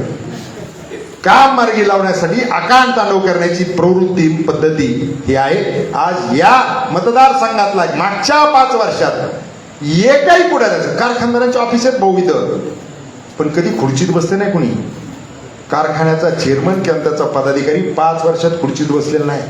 ज्यांना आमदार म्हणून निवडून दिलं त्यांचं माऊली नावाचं कार्यालय इथं, त्या माऊली नावाच्या कार्यालयातून 5 वर्षात कुणाला मदत झाली नाही. 5 वर्षात मदत जर झाली असेल तर फक्त या कार्यालयातून मदत झालेली आहे आणि याची जाणीव सामान्यातला सामान्य माणूस ठेवणार आहे. म्हणून नेरेटिव्ह शेअर जे भारतीय जनता पार्टीवाले करते त्यांना एकच उत्तर द्या, 5 वर्षात दादा कोणाला भेटले का, 5 वर्षात अक्का कोणाच्या कामात आल्यात का, 5 वर्षात त्या ठिकाणी तुमचे हे 2 दादा, अर्थात त्यांना बिचारांना तालुक्यात फिरायच्या अडचणी होत्या, बॉन्स चेक झालेले होते, लोकांनी केसेस दाखल केलेल्या होत्या, कारखान्याचे पेमेंट राहिलेले होते, लोक मंडळ नाराज येऊन करत होते. पोरांनी तरी कसं यायचं साहेब, कार्यालयाच्या दारात मुंडण शेतकरी येऊन करत होते, त्यांनी कसं यायचं. आणि म्हणून ते कोणीच येत नव्हते. संपर्क फक्त मतदारसंघामध्ये आपला आहे. आणि म्हणून एकच सांगा, आता एक तुम्हाला सांगतो की आपले काही काही कार्यकर्ते थोडंसं प्रहारचा निर्णय कसं काय घेतला याची आपण चर्चा करत होतो. काही लोक म्हणायचे की होते अण्णा लोक असं म्हणतात. म्हणून मी आज सकाळी शरदला सांगितलं किंवा आता तुम्हालाही सगळ्यांना सांगतो, निगेटिव्ह बाजूच्या चर्चा कोणी करायला लागला त्याच्याशी चर्चाच करू नका. करायला लागला तर त्याला एकच सांगा की समोर उभ्या राहिलेल्या उमेदवाराच्या निगेटिव्ह बाजूवरती तुम्ही चर्चा करा. ह्यानं तुमच्या कारखान्याचं ऊसाचं पेमेंट दिलंय का? माळेगाव 3700 रुपये बाजार देतो, श्रीगोंदा तालुक्यातल्या कारखान्याने किती बाजार दिला हे विचारा. त्या ठिकाणी त्यांना प्रश्न विचारत असताना 5 वर्षामध्ये सुखदुःखात तुम्ही आमच्या कधी आला का हे विचारा. आमचे प्रश्न होते, आमच्या तहसील कचेरीमध्ये अडवणूक झाली, आमची त्या ठिकाणी MSCBच्या कामात अडवणूक झाली, आमच्या पाण्याचं रोटेशन वेळेत सुटलं नाही, तुम्ही कधी आलात का? घनश्यामांना कोणत्या पक्षात गेले याची चर्चा करू नका. अरे आमच्या पाण्याचा प्रश्न निर्माण झाला, घनश्यामांना आमच्या बरोबर होता. आमच्या विजेचा प्रश्न निर्माण झाला, घनश्यामांना आमच्या बरोबर होता. या ठिकाणी संजू मामा इंगळेत का? एक ट्रान्सफॉर्मर मंजूर करून घेतला कडू साहेब, आमदार साहेब, ट्रान्सफॉर्मर मंजूर झाला, सगळं मी पाठपुरावा करून घेतलं. त्या अधिकाऱ्यांनी यांना सांगितलं की 25,000 रुपये दिले की उद्या तो ट्रान्सफॉर्मर बसून जाईल, 25,000ची गरज नाही. हे आले, पण ते आता ट्रान्सफर बसला सांगा. ते मुलांना काही कळत नाही कसले 25,000. म्हणलं तुमचा तो राजळे ट्रान्सफॉर्मरसाठी 25,000 रुपये मागतोय. त्यानं त्या असिस्टंट इंजिनियरला फोन केला. 3ऱ्या मिनिटाला असिस्टंट इंजिनियरचा माझ्यासमोर त्यांना फोन आला की तुम्ही ताबडतोब या, ट्रॅक्टर घेऊन या. ते म्हणजे ट्रॅक्टर नाही माझ्याकडे, म्हणून आम्ही MSCBची गाडी मागवतो पण तुमचा आजच्याच बसून येतो. या तालुक्यात या पद्धतीनं कधीच कुणी काम केलं नाही, कधीच अधिकाऱ्याला जाब देखील विचारला नाही. तुम्ही सगळ्यांना विचाराल ना, आमच्या गावातले डीपी आम्हाला कधीच फुकट मिळाले नाही, आमदाराने काय केलं हे विचारा. आमच्या गावातल्या त्या ठिकाणी सगळ्या समस्यांच्या बाबतीत कुणी चाललं नाही, हा जाब विचारा. तुम्हाला निगेटिव्ह करण्याचा प्रयत्न करणाऱ्यांच्या तोंडाला लागत बसू नका. आपल्या जमेच्या बाजू सांगा, आपल्या जमेच्या बाजू समोरच्यांना सांगा. आपल्या बाबतीत जर तुम्हाला एखादी अडचण वाटत असेल तर तुम्ही येऊन ती माझ्या कानात सांगा, पण तिची चर्चा तिकडे करत बसू नका. आपली कोणतीही उणी बाजू 1% उणी बाजू नाही, 1% सुद्धा. ते काय बदनामी करणार आपली? ते स्वतःचे एवढे बदनामी, ते काय बदनामी करू शकतात? ते फक्त पक्ष बदलला एवढे म्हणतील, याच्या पलीकडे काय म्हणणार आहे? आणि पक्ष बदलत असताना त्यांच्यासारखी लुच्चेगिरी भामटेगिरी करून आपल्याला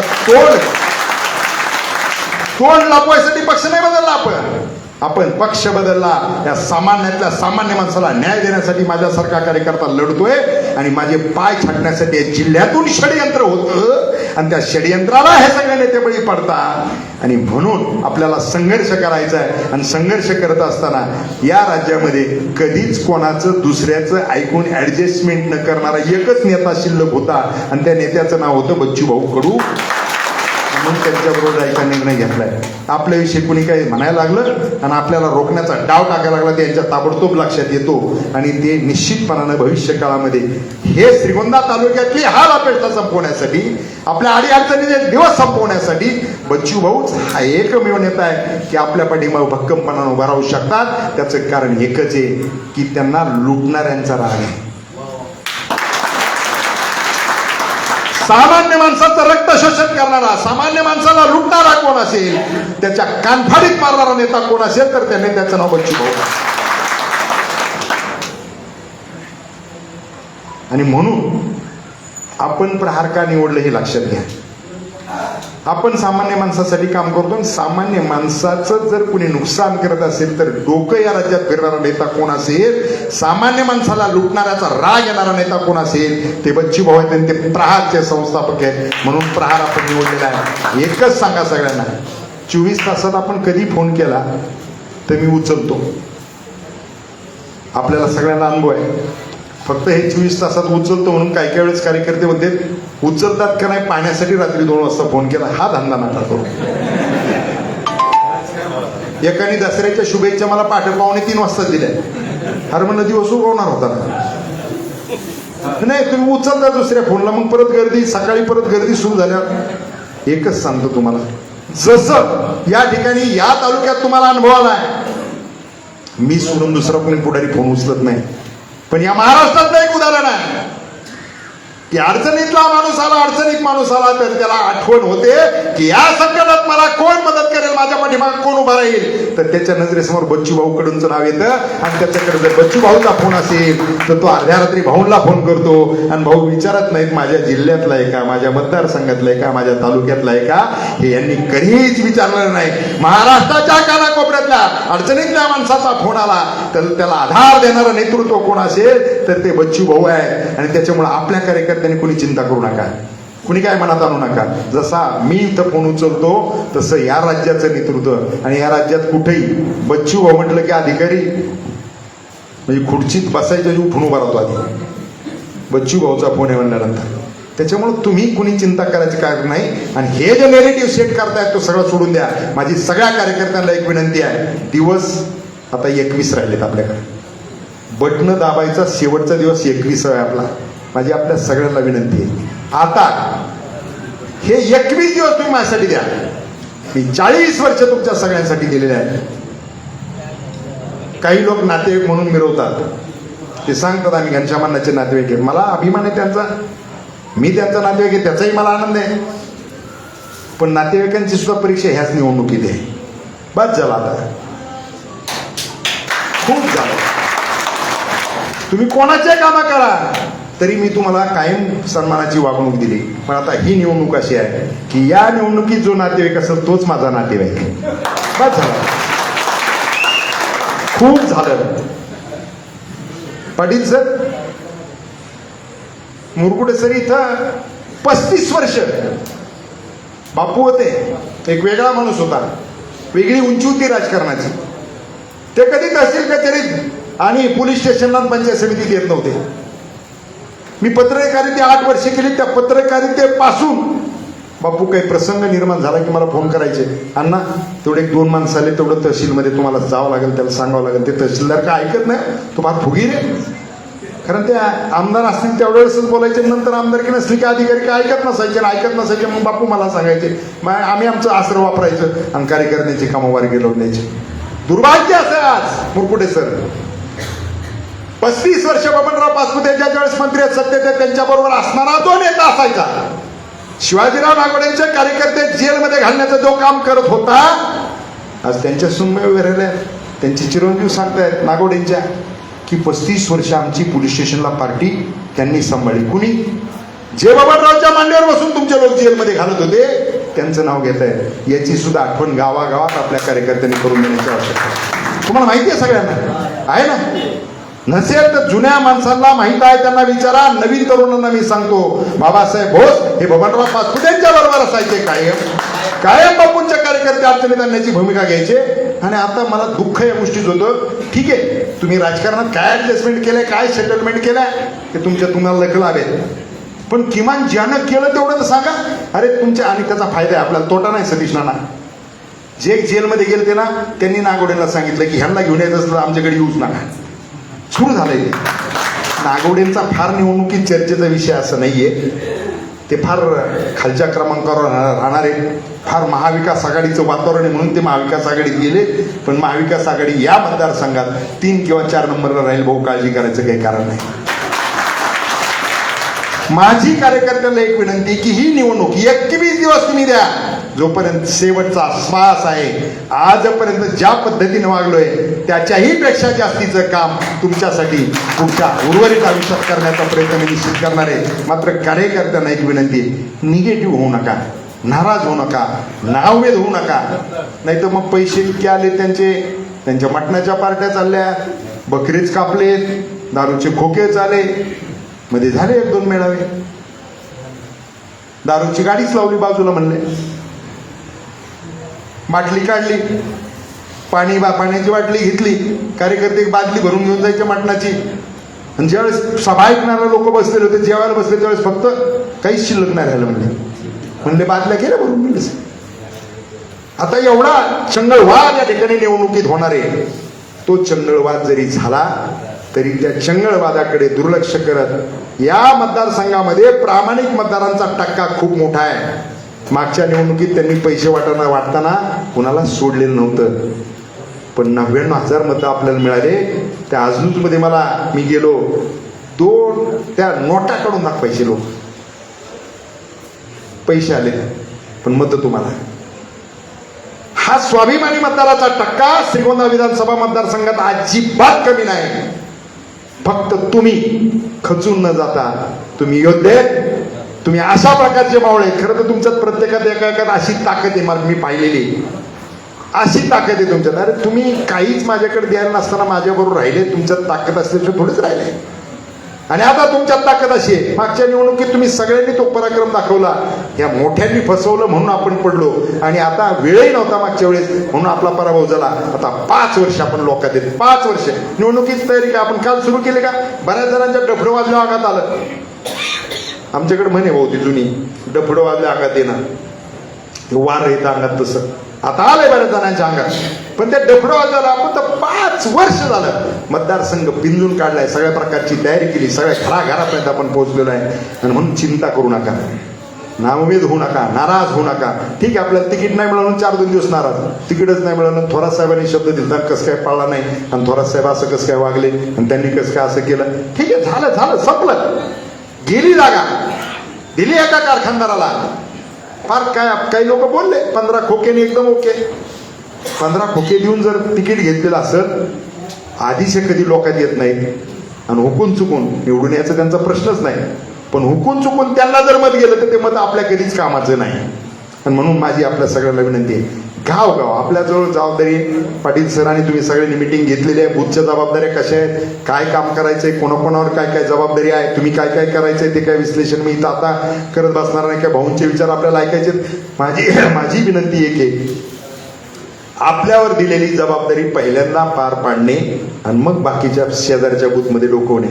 आपल्याला जेवढ्या मतांची जबाबदारी, आपण आता फार मतांसाठी आता परत एकदा बसणार आहे. आपण मतांचं नियोजन जे आहे, कारण आता जनरल पण भाऊ येणार आहेत म्हणल्यानंतर कार्यकर्ते व्यतिरिक्त बाकीची सगळी मंडळी, आपल्याला मताचं नियोजनासह एक मिटिंग पाटील सर तातडीनं तुम्ही करा. ती मिटिंग झाल्यानंतर तुम्हाला आज ज्या जबाबदाऱ्या आखून दिल्या त्या जबाबदाऱ्याच्या बाहेरचं काम जे आहे ते अगोदर आपलं पूर्ण झाल्या बाहेरचं करा, तोपर्यंत करायचं नाही. मायक्रो प्लॅनिंग करून ही निवडणूक आपल्याला करायची, ही निवडणूक करायची पण आणि ही निवडणूक जिंकायची पण. आणि ह्या उमेदीनं आपण सगळे जर बाहेर पडलो तर 21 दिवसात हा मतदारसंघ, भाऊ तुम्हाला एकच सांगतो की मी विधानसभेत तुमच्या पाठीमाग त्या पायऱ्या चढताना असणार आहे. माझा या मतदारसंघातल्या मतदारांवरती आणि कार्यकर्त्यांवरती विश्वास आहे. मतदारांचा स्वाभिमान आहे. साहेब फक्त कारखानदारांनी गडबड केली नसती तर मी मागच्याच विधानसभेत आलो असतो आणि मागच्याच विधानसभेत सांगितलं असतं की माझा सुद्धा एक मतदारसंघ असा आहे की करोडो रुपये समोरून वाटले तरी माझ्यासारख्या कार्यकर्त्यांनी चहाचा कप न पाचता मला या विधानसभेत पाठवलंय. आणि तसं तर तांत्रिकच झालंय प्रभाऊ. भाऊ माझा लंच टाइम इथल्या मतदारसंघाचा काउंटिंगच्या दिवशीचा लंच टाइम 2.5 तासाचा आहे. गडबड झाली 2.5 तासात. ज्यावेळेस लंच टाइम केला त्यावेळेस मी 9,500 मतांनी पुढे होतो. गडबड केली, गडबड करून पराभव झालेला आहे. मात्र आता ते रोखताच येणार नाही अशा प्रकारचं नियोजन सगळं आहे. आणि म्हणून आपल्या सगळ्या कार्यकर्त्यांना या ठिकाणी खरं तर काल भाऊंचा फोन झाला, भाऊ म्हटले मी येणार आहे. मी म्हटलं भाऊ स्वागत आहे. ते उमेदवारी दिली आपल्यासारख्यांवरती, माझ्यावरती खरं तर भाऊ तुम्ही विश्वास टाकला. काही चर्चा न करता तुम्ही सांगितलं की ठीक आहे माझ्या पक्षाबरोबर आहे, तुम्ही माझी उमेदवारी. मी तुमच्या अंतःकरणापासून आभार मानतो की तुम्ही विश्वास टाकला. मी तुम्हाला सांगतो हे सगळे कार्यकर्ते तुमच्या विश्वासाला कुठेही तडा जाऊ देणार नाहीत. तुमच्याबरोबर आमदार पाठवण्याची जबाबदारी ह्या सगळ्या कार्यकर्त्यांनी घेतलेली आहे. आणि काही कार्यकर्ते विश्वास झाल्यामुळे निश्चितपणाने गेलेले, पण या सगळ्या कार्यकर्त्यांनी जबाबदारी घेऊन हे उद्याच्या विधानसभेमध्ये मला तुमच्या बरोबरीनं पाठवल्याशिवाय राहणार नाही खात्री माझ्यासारख्या कार्यकर्त्याला आहे. आपण सांगितलेल्या सगळ्या सूचनांचं व्यवस्थितपणानं पालन करा आणि ही निवडणूक जिंकायची. याच्यासाठी की घनश्याम शेलार आमदार झाला तर घनश्याम शेलार नाही आमदार तर तुम्ही प्रत्येक जण आमदार आहे. असंच आपण माझे कार्यकर्ते सुद्धा गावगाव ते सांगतात की मी घनश्याम शेलारचा कार्यकर्ता आहे. अधिकाऱ्याला गेल्यावर पण सांगतात की मग मी अण्णाचा कार्यकर्ता आहे. मग विचार करा. या पद्धतीनं त्या ठिकाणी उद्या आमदार म्हणून देखील तुम्हाला अत्यंत चांगल्या पद्धतीने काम करता येणार आहे. आपण बोलण्याच्या ओघात थोडासा माझ्याकडून देखील जास्तीचा वेळ घेतला गेलाय, त्याबद्दल मी भाऊंची आणि आपल्या सगळ्यांची दिलगिरी व्यक्त करतो. आणि या ठिकाणी आपण सगळेजण भाऊंचं मार्गदर्शन ऐकण्यासाठी या ठिकाणी थांबलेलं आहे. भाऊंच्या आणि आपल्यामध्ये जास्त वेळ न थांबता मी या ठिकाणी भाऊंना आपल्यासमोर बोलण्याची विनंती करतो आणि मी माझे 2 शब्द संपवतो. धन्यवाद. या ठिकाणी रामदास कदम कोशेगाव यांच्याकडनं अण्णांना 10,000 रुपयाची देणगी या ठिकाणी दिलेले भाऊंच्या त्यावर स्वीकारायची मी विनंती करतो. कदम पुढे कदम चला. या ठिकाणी प्रार्थी सोलापूरचे जिल्ह्याचे अध्यक्ष दत्ताभाऊ मसले या ठिकाणी उपस्थित आहेत. तसेच शहराचे अध्यक्ष अजित भाऊ कुलकर्णी उपस्थित आहेत. त्यांचं स्वागत द्या ना, तुमच्या हस्ते द्या ना. आता तुम्हाला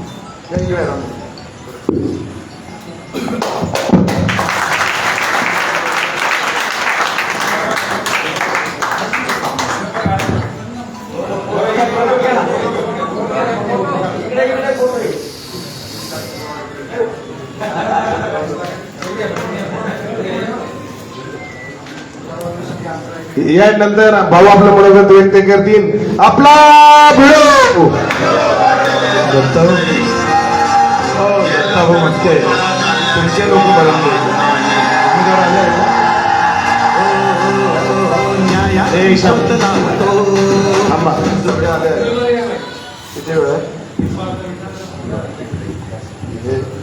सोलापूर. खरं तर वेळ भरपूर झालेला आहे. मी अधिक जास्त वेळ नाही घेणार, थोडक्यात सांगणार आहोत. मी सभा नाही आहे, ही मीटिंग आहे आणि मीटिंगमध्ये मी सभेचं काही भाषण करणार नाही. टाळ्या वाजवायचं भाषण करणार नाही, पण टाळ्या वाजवासाठी भाषण करेल. मला असं वाटतं का अण्णांना आपल्याला वारंवारच सांगितलं का आपलं प्लस बाजू काय, अधिकची बाजू काय आणि समोरच्या उमेदवाराची निगेटिव्ह बाजू काय आहे. प्रचार 2-3 पद्धतीनं केला जातो आणि अशी कोणती विषय नसतं का माणूस जिंकता येत नाही. त्याला काही फार मला असं वाटतं अमृत पिऊन काही या लागत नाही. जे रोज ते खातात ते आपणही खातोय, त्यांच्याजवळ ते कार्यकर्ते ते आपल्याजवळ पण आहे. पण आमच्यात काय कमी आहे ते पहिले शोधा. आमच्यातला काय कमी आहे ते शोधणं फार महत्वाचं आहे. मी स्वतः जर ते शोधणं सुरू केलं तर मग आपल्याला त्याच्यातून काहीतरी मार्ग सापडतो.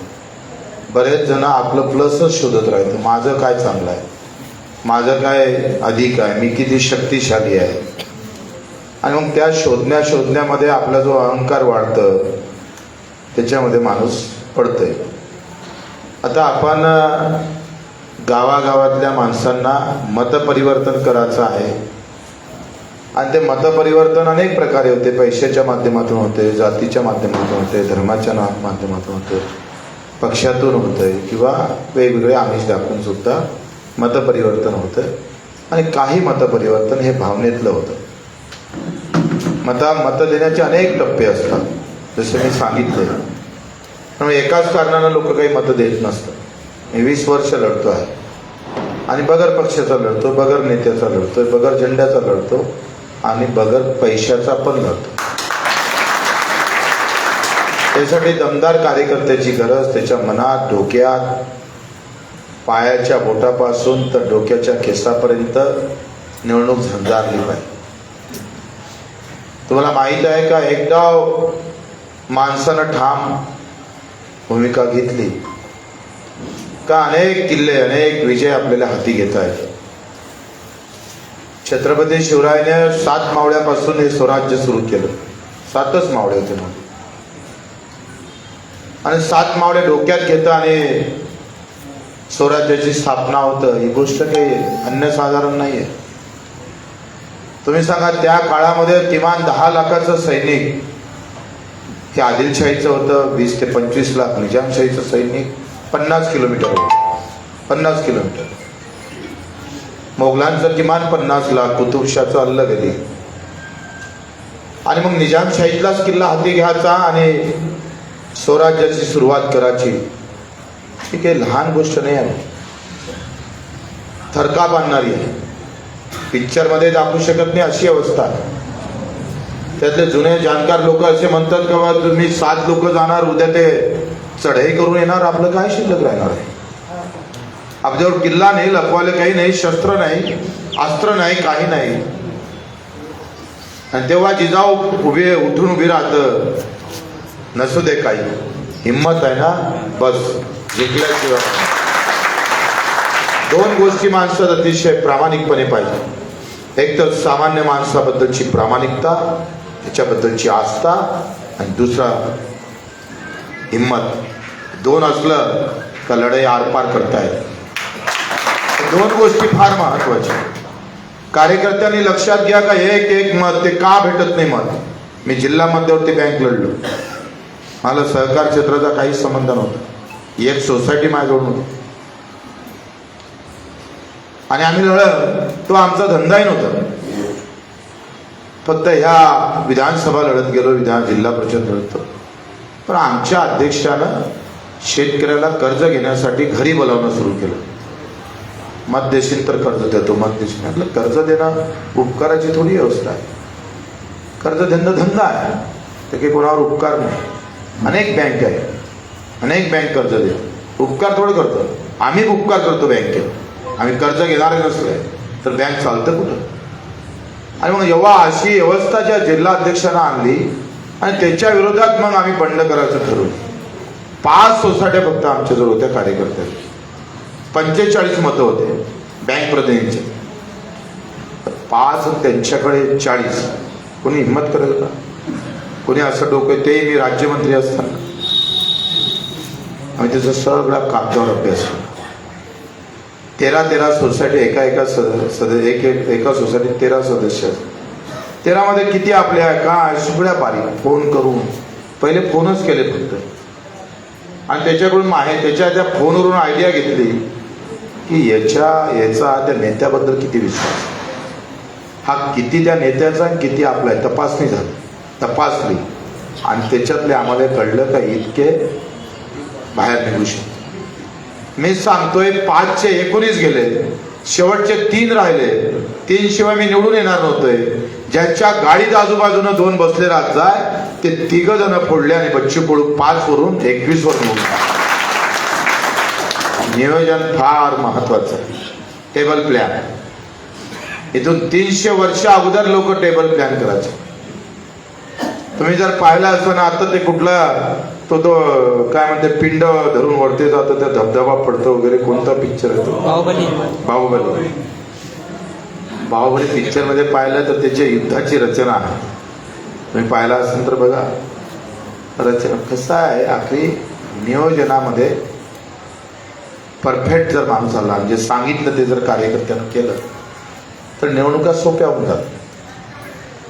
आपल्याला रस्तेच माहीत नाही, शिर्डीला कसं जायचं, प्लॅनिंग नाही, विचारलं नाही, माहीत नाही तर जसं म्हटलं तसा केलं तर 10 दिवस लागत, आणि माहीत असेल तर 5 मिनिटातही जाऊ शकणार.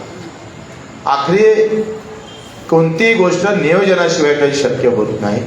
आणि कार्यकर्त्यांनी जर नियोजन केलं व्यवस्थित, एवढं मोठं आता त्यांनी त्यांचं काम पूर्ण केलेलं आहे.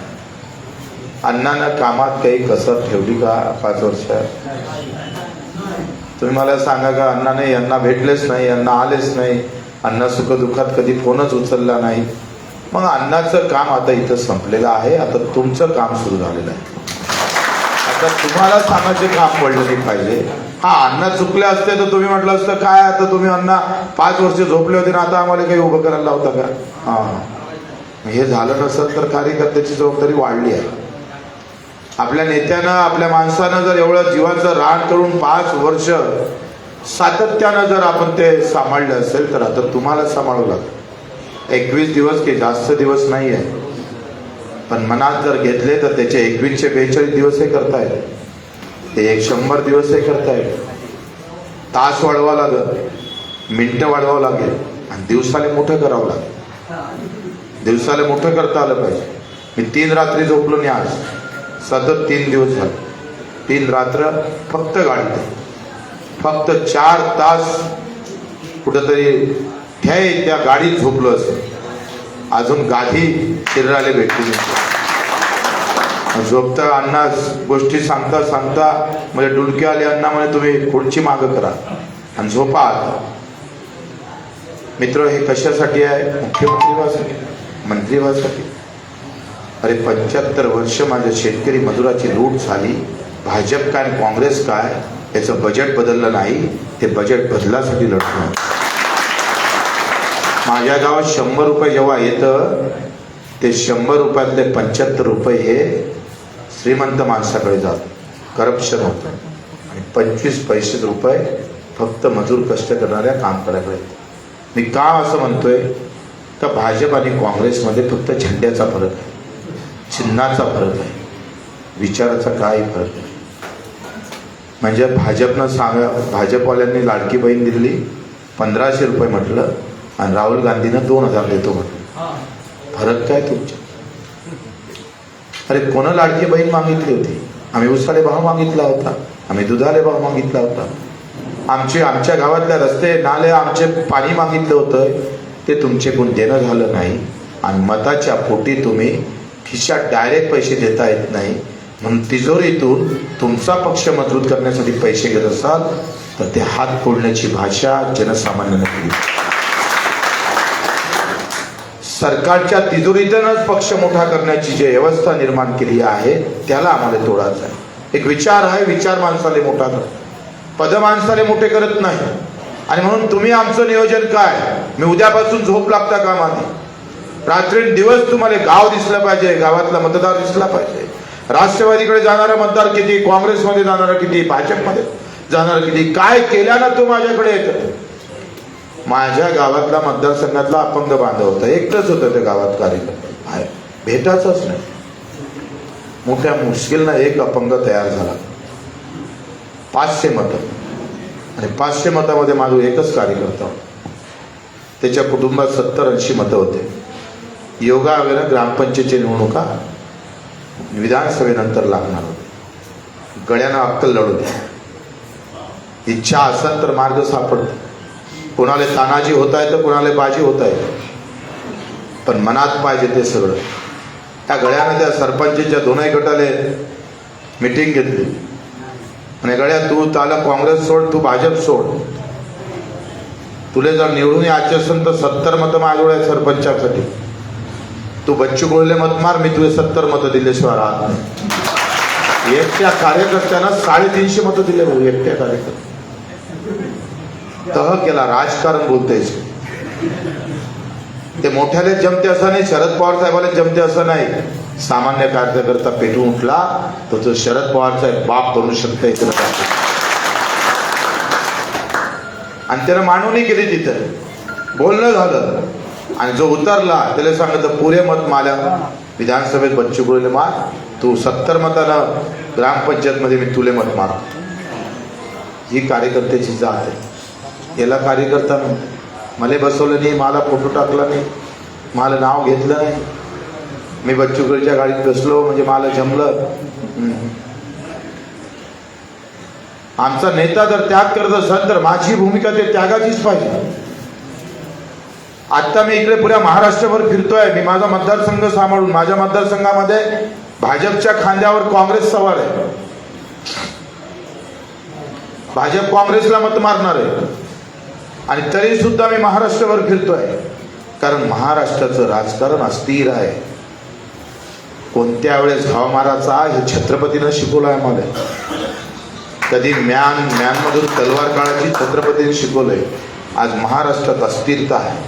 कुठलाही पक्ष बहुमतानं येणार नाही, आणि प्रहार आणि महाशक्तीशिवाय पर्याय उरणार नाही. आम्ही राजे राहणार आहोत, आम्ही किंगमेकर राहू शकतो, आणि मग मंत्रिपदासाठी नाही तर आम्ही तेव्हा सांगू शकतोय शेतकऱ्यासाठी काय ते सांग, मजुरासाठी काय ते सांग, दिव्यांगासाठी काय ते सांग. माझ्या घरकुलाला 2.5 लाखात घरकुल परवडत नाही, ते 5 लाख देतं काय सांग. राजकारण याच्यासाठी करायचं. छत्रपती शिवाजी महाराजांचं राजकारण फक्त आणि फक्त रयतेसाठी होते. सख्खे भावंड सुद्धा विरोधात उभे असताना सुद्धा तरी छत्रपती आपली जनतेसाठी लढत राहिले. तुम्हाला माहित आहे, जेव्हा आम्ही प्रतापगडावर सिद्धी जोहरनं वेढा टाकला आणि पहिला माणूस कामी आला तो न्यावी समाजाचा शिवनावा काशी, आणि दुसरे शहीद झाले ते वीर बाजीप्रभू देशपांडे. आणि जेव्हा विशालगडावर छत्रपतीचे पावलं पडले तेव्हा कोण विरोधात होते? छत्रपतीचे सख्खे माणसं विरोधात. रोखलं होतं. विशालगडावर न जाऊ देण्यासाठी आपसातले नाते गोते सोयरेच खऱ्या अर्थानं तलवारी घेऊन उभे होते. मी हा इतिहास जेव्हा बारीकपणे वाचला तेव्हा लक्षात आलं का हे सगळे सोयरे का विरोधात उभे राहिले? कारण छत्रपतीनं वतनदारी कमी बंद केली होती. शेतकऱ्याचा हिस्सा घेणारी देशमुखी, पाटील की कुलकर्णी, देशपांडे खतम केले होते. शेतकऱ्याच्या दाण्याला हात लावून आपले सगळे सोयरे जरी असं ते लुटत असं तर त्याला छाटलंच पाहिजे. या विचारानं छत्रपतीने स्वराज्य निर्माण केलं. जातीपातीचे बंधनं तोडले आणि खऱ्या अर्थानं राज्याचं राज्य निर्माण केलं. ते तुमच्या आमच्या सारख्या कट्टर कार्यकर्त्यांच्या ताकदीवर. माझं वाठवंडा नावाचं एक गाव आहे, 593-98 तिथं मतं आहे, आणि त्यांना सगळं मी मतदार यादी त्याच्या हाती दिली. हे मतदार यादी घे, बस या मतदार यादीतला एक एक माणूस निवड. काँग्रेसचे किती, भाजपचे किती, इतर किती, तटस्थ किती, प्रहारचे किती, गड्यानं यादी तयार केली. यादीत जेव्हा पाहिलं मी जे गोष्ट सांगितली नाही म्हणे बच्चू याच्यापेक्षा महत्वाची आहे, बाहेरगावी किती ते सांगा. 598 मतापैकी 100 मतं बाहेरगावी होते. बारीक अभ्यास केला आणि एवढ्याच थांबला नाही कार्यकर्ता. त्या 100 मताचं 19 तारखेला रिझर्वेशन केलं, 20 तारखेला तो गावात येणार याची व्यवस्था केली आणि 21-20 तारखेचं झाल्याबरोबर 21ला त्याच्यासाठी जेवण ठेवलं आणि 21च्या रिटर्नचं तिकीट काढून रवाना करण्याची व्यवस्था केली. याला कार्यकर्ता जे सांगितलं ते नाही, त्याच्यापेक्षा अधिकची गोष्ट करणारा कार्यकर्ता. जिंकता येतं निवडणुका. तर मतदार आणि कार्यकर्ता खरं तर एकत्रच झाला आणि मतदार जेव्हा का आम्ही पाहतोय प्रचारक होतो तेव्हा निवडणूक सोप्या होऊन जातं. मतदाराला प्रचारक करावं लागेल, मतदाराला पेटून उठवावं लागेल, त्याला सांगावं लागेल की आणि लुटलं किती. मग ते बबनराव असू दे का तो राहुल जगताप असू दे का अधिक कोणी असू दे, लूट आणि त्याच्यावर सुरक्षा देणारा माणूस कोण. एका इकडे प्रचंड कारखानदारी आहे. पश्चिम महाराष्ट्रात ही कारखानदारी गुलामीचं लक्षण आहे, गुलामीचं लक्षण. मध्य नाही तर तुझा ऊस तोडत नाही, ही गुलामीचं लक्षण आहे. छत्रपतीचा फोटो घरात लावायचा, नाव घ्यायचं आणि गुलामी पत्करायची. अरे ज्यांनी एका भोसलेच्या घरात 58 लोक जवळपासचे 3 संभाजी मारले गेले. पुऱ्या भोसलेच्या घराने 3 संभाजी. एक संभाजी जिजाऊचा भाऊ, दुसरा संभाजी जिजाऊचा जेर आणि तिसरा संभाजी नातू. एका घरात 3 मारले जाते. इंचभर मागं हटत नाही. आम्ही या गुलामीचं लक्षण सोडून दिले पाहिजे. कारखाने काय कमी थोडे आहे. आणि तो काटा मारणारा माणूस 500 रुपये कमी भाव देणाऱ्या माणसाला मत मारत असेल तर त्याला हाणून पाडण्याची व्यवस्था शब्दाच्या माध्यमातून तुम्ही ठामपणे सांगा. आम्ही सांगितलंच पाहिजे. तो लूट करतोय, जो गुलामीत आम्हाला ठेवतोय, त्याला आम्ही आयुष्यात मत मारणार नाही. आम्ही दफन झालो तरी 72, पण त्याला दफन केल्याशिवाय राहणार नाही. या भूमिका आम्ही या भूमिकेनं पेटून उठावं लागणार आहे. आणि नियोजन व्यवस्थित जर करता आलं भाऊ, साधं राजकारण आहे. मी सांगितलं पहिल्या कार्यकर्त्याला सांगितलं आणि गावातल्या कार्यकर्त्याला त्याची ग्रामपंचायत महत्वाची आहे, त्याची सोसायटी महत्वाची आहे. त्याला विधानसभेत कोणी असू दे, मग त्याच्या माथी ते देऊन द्या आणि आपल्या माथी आमदारकी देऊन द्या. ही त्यागाची भूमिका आहे. इथं त्याग जर केला तर हे शक्य आहे आणि सहज शक्य आहे. प्रत्येक गोष्ट मला वाटते वेळच कमी आहे. सगळ्यात मोठी सगळं जास्त भेटत, वेळ फार कमी आहे. तर एका गावात 2-2, 3-3 हजार मतदान असं तर मला वाटतं 50-50 घरा मिळून एक कार्यकर्ता जर उभा केला. गुजरात पॅटर्न काय केलंय, 20 घरामागे एक कार्यकर्ता उभा केला. त्या 20 घराच्या सर्व हालचाली डोक्यात ठेवल्या आणि प्रत्येक गोष्ट तिथं काय कमी आहे, त्या 20 घराचं काय मत आहे, कशा पद्धतीनं सगळेच नाही ठेवा लागत. पण निवडक एका गावात जर 200 घरं असाल तर त्यातले 100 काढून टाका, ते फुटतच नाही. कापलं तर फुटत नाही. पण जे अस्थिर आहे, थोडंसं वेगळ्या प्रकारचा विचार सुरू आहे, ते घरं मात्र भेदणं सुरू करा. मला वाटते या पद्धतीने जर कामाला लागलंय तर महत्वाचा विषय अण्णाच्या आमदारकीचा नाही, खरं तर लुटीवर विजय करण्याचा खरं तर आपला मुख्य असला पाहिजे. आणि मग ती जर डोक्यात भावना घेतल्या, भावना सार्वजनिक पाहिजे. व्यक्तिगत भावना माणसाला मोठ्या करत नाही. भावना सार्वजनिक पाहिजे. मी का लढतोय तर ते लोकांसाठी लढतोय, मी का जगतोय तर ते लोकांसाठी जगतोय. मला जे का आमदारकी व्हायचंय, मला का निवडून द्यायचं आहे, तर माझा अण्णा हे सामान्य माणसासाठी लढतंय म्हणून मला निवडून द्या. त्या भावना तुमच्या मनात जर आल्या तर आपोआप ऊर्जेचं स्थान मोठं होतं आणि माणूस बलाढ्य व्हायला वेळ लागत नाही. आणि म्हणून आम्ही पाहतोय का छत्रपतीनं जे डावपेच खेळले, अनेक डावपेच खेळले. अफजल खानानं खाली दुर्गा, आम्ही पाहतोय आई भवानीची मूर्त फोडली. अफजल खानाला वाटत होतं छत्रपती खाली आलं पाहिजे. मैदानावरच्या लढाईमध्ये मी छत्रपतीला 4ही कोपऱ्यात चित करतोय, पण छत्रपतीला वाटायचं का मी खाली लढाई जिंकू शकत नाही. अफजल खान प्रतापगडावर जर आला तर ही लढाई जिंकल्याशिवाय राहत. मित्र, डावपेच फार महत्वाचं आहे. कमी संख्यामध्ये अधिक जास्त ताकद लावण्याचं काम मला वाटतं कार्यकर्त्यानं केलं पाहिजे. आपण सर्व हुशार आहे, सर्व ताकदवार आहे आणि म्हणून आपण मला वाटतं आम्ही वेळ द्यायला तयार आहोत. पण तुमची व्यवस्था तशी झाली तर तुम्ही जर मागं पडले तर प्रचार मागं पडतोय. तुम्ही मागं पडायचं नाही, मागं हटायचं पण नाही. तुमची तयारी आहे सगळीची. अजूनही काही किंतु पंतु आहे ते डोक्यात निराशा असेल तर ते सांगा. राजकारणामध्ये 1 आणि 1 दोनही होते, 2 आणि 2 0 पण होते. जो आज है वो कल नहीं रह सकता और कल है जो आज नहीं रह सकता. आणि हे लक्षात घ्या का जिंकू शकतोय, सगळं पलटू शकते. मी जेव्हा उभं राहिलो पहिल्यांदा तेव्हा 22-23 वर्षाचा असतो, पहिले लढाई लढलो. आणि आम्ही सांगतोय मी फक्त अण्णा 7,000 वरते तेव्हा लोकसभेची निवडणूक होती, खाली विधानसभा होती. वरच्या माणसाचं विमान चिन्ह होतं, माझं विमान होतं. माझ्या मतदारसंघातले 7,000 मतं गेले तिकडे त्या विमानाला आणि मी 1100 मतांना पडलो खालच्या विमानात. आता हे लक्षात घ्या की आम्ही अतिशय नवखे होते. मला तर मतदारसंघातल्या दुसऱ्या तालुक्यातले अर्धे गाव माहीत नव्हते. कार्यकर्त्यांना पिंजून काढले. रोज एक फोन, रोज 2-3 फोन, नातेवाईकाले फोन, मित्राले फोन. कॅन्टीन मध्ये गेला, भाऊ पाहिजो, अन्नाले पाहिजे. यावेळेस प्लीज लुटा रुको देखना. ज्यांनी लुटलं त्याला दाखवायचं.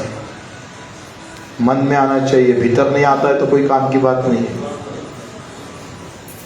मग ते मनात जर आलं तर हे चिंता येतं. काही मोठी गोष्ट नाही. सगळे नालायक आहे. आपलाच माणूस एक जर तलदार असेल तर त्याला बॅटिंग करायला वेळ काय जात आहे. त्यांच्या चेंडूला हात लावायची ताकद सुद्धा त्यांच्यात नाही आहे. आणि मग अशा वेळेस आपली बॅटिंग जोरदार करावी अशी विनंती करतो. बराच वेळ झाला. सगळ्यांनी वेळेचं बंधन पाळा. आपला प्रचार जाग्यावरून सुरू करा. प्रचारात कमी पडू नका अशा प्रकारची सगळ्यांना विनंती करतो. आणि तुम्ही जर कमी पडले नाही तर बच्चू कडू सुद्धा कमी पडणार नाही. आपल्या सर्वांचे मी आभार मानतो आणि ते 2 शब्द संपतो. सर्वांनी या ठिकाणी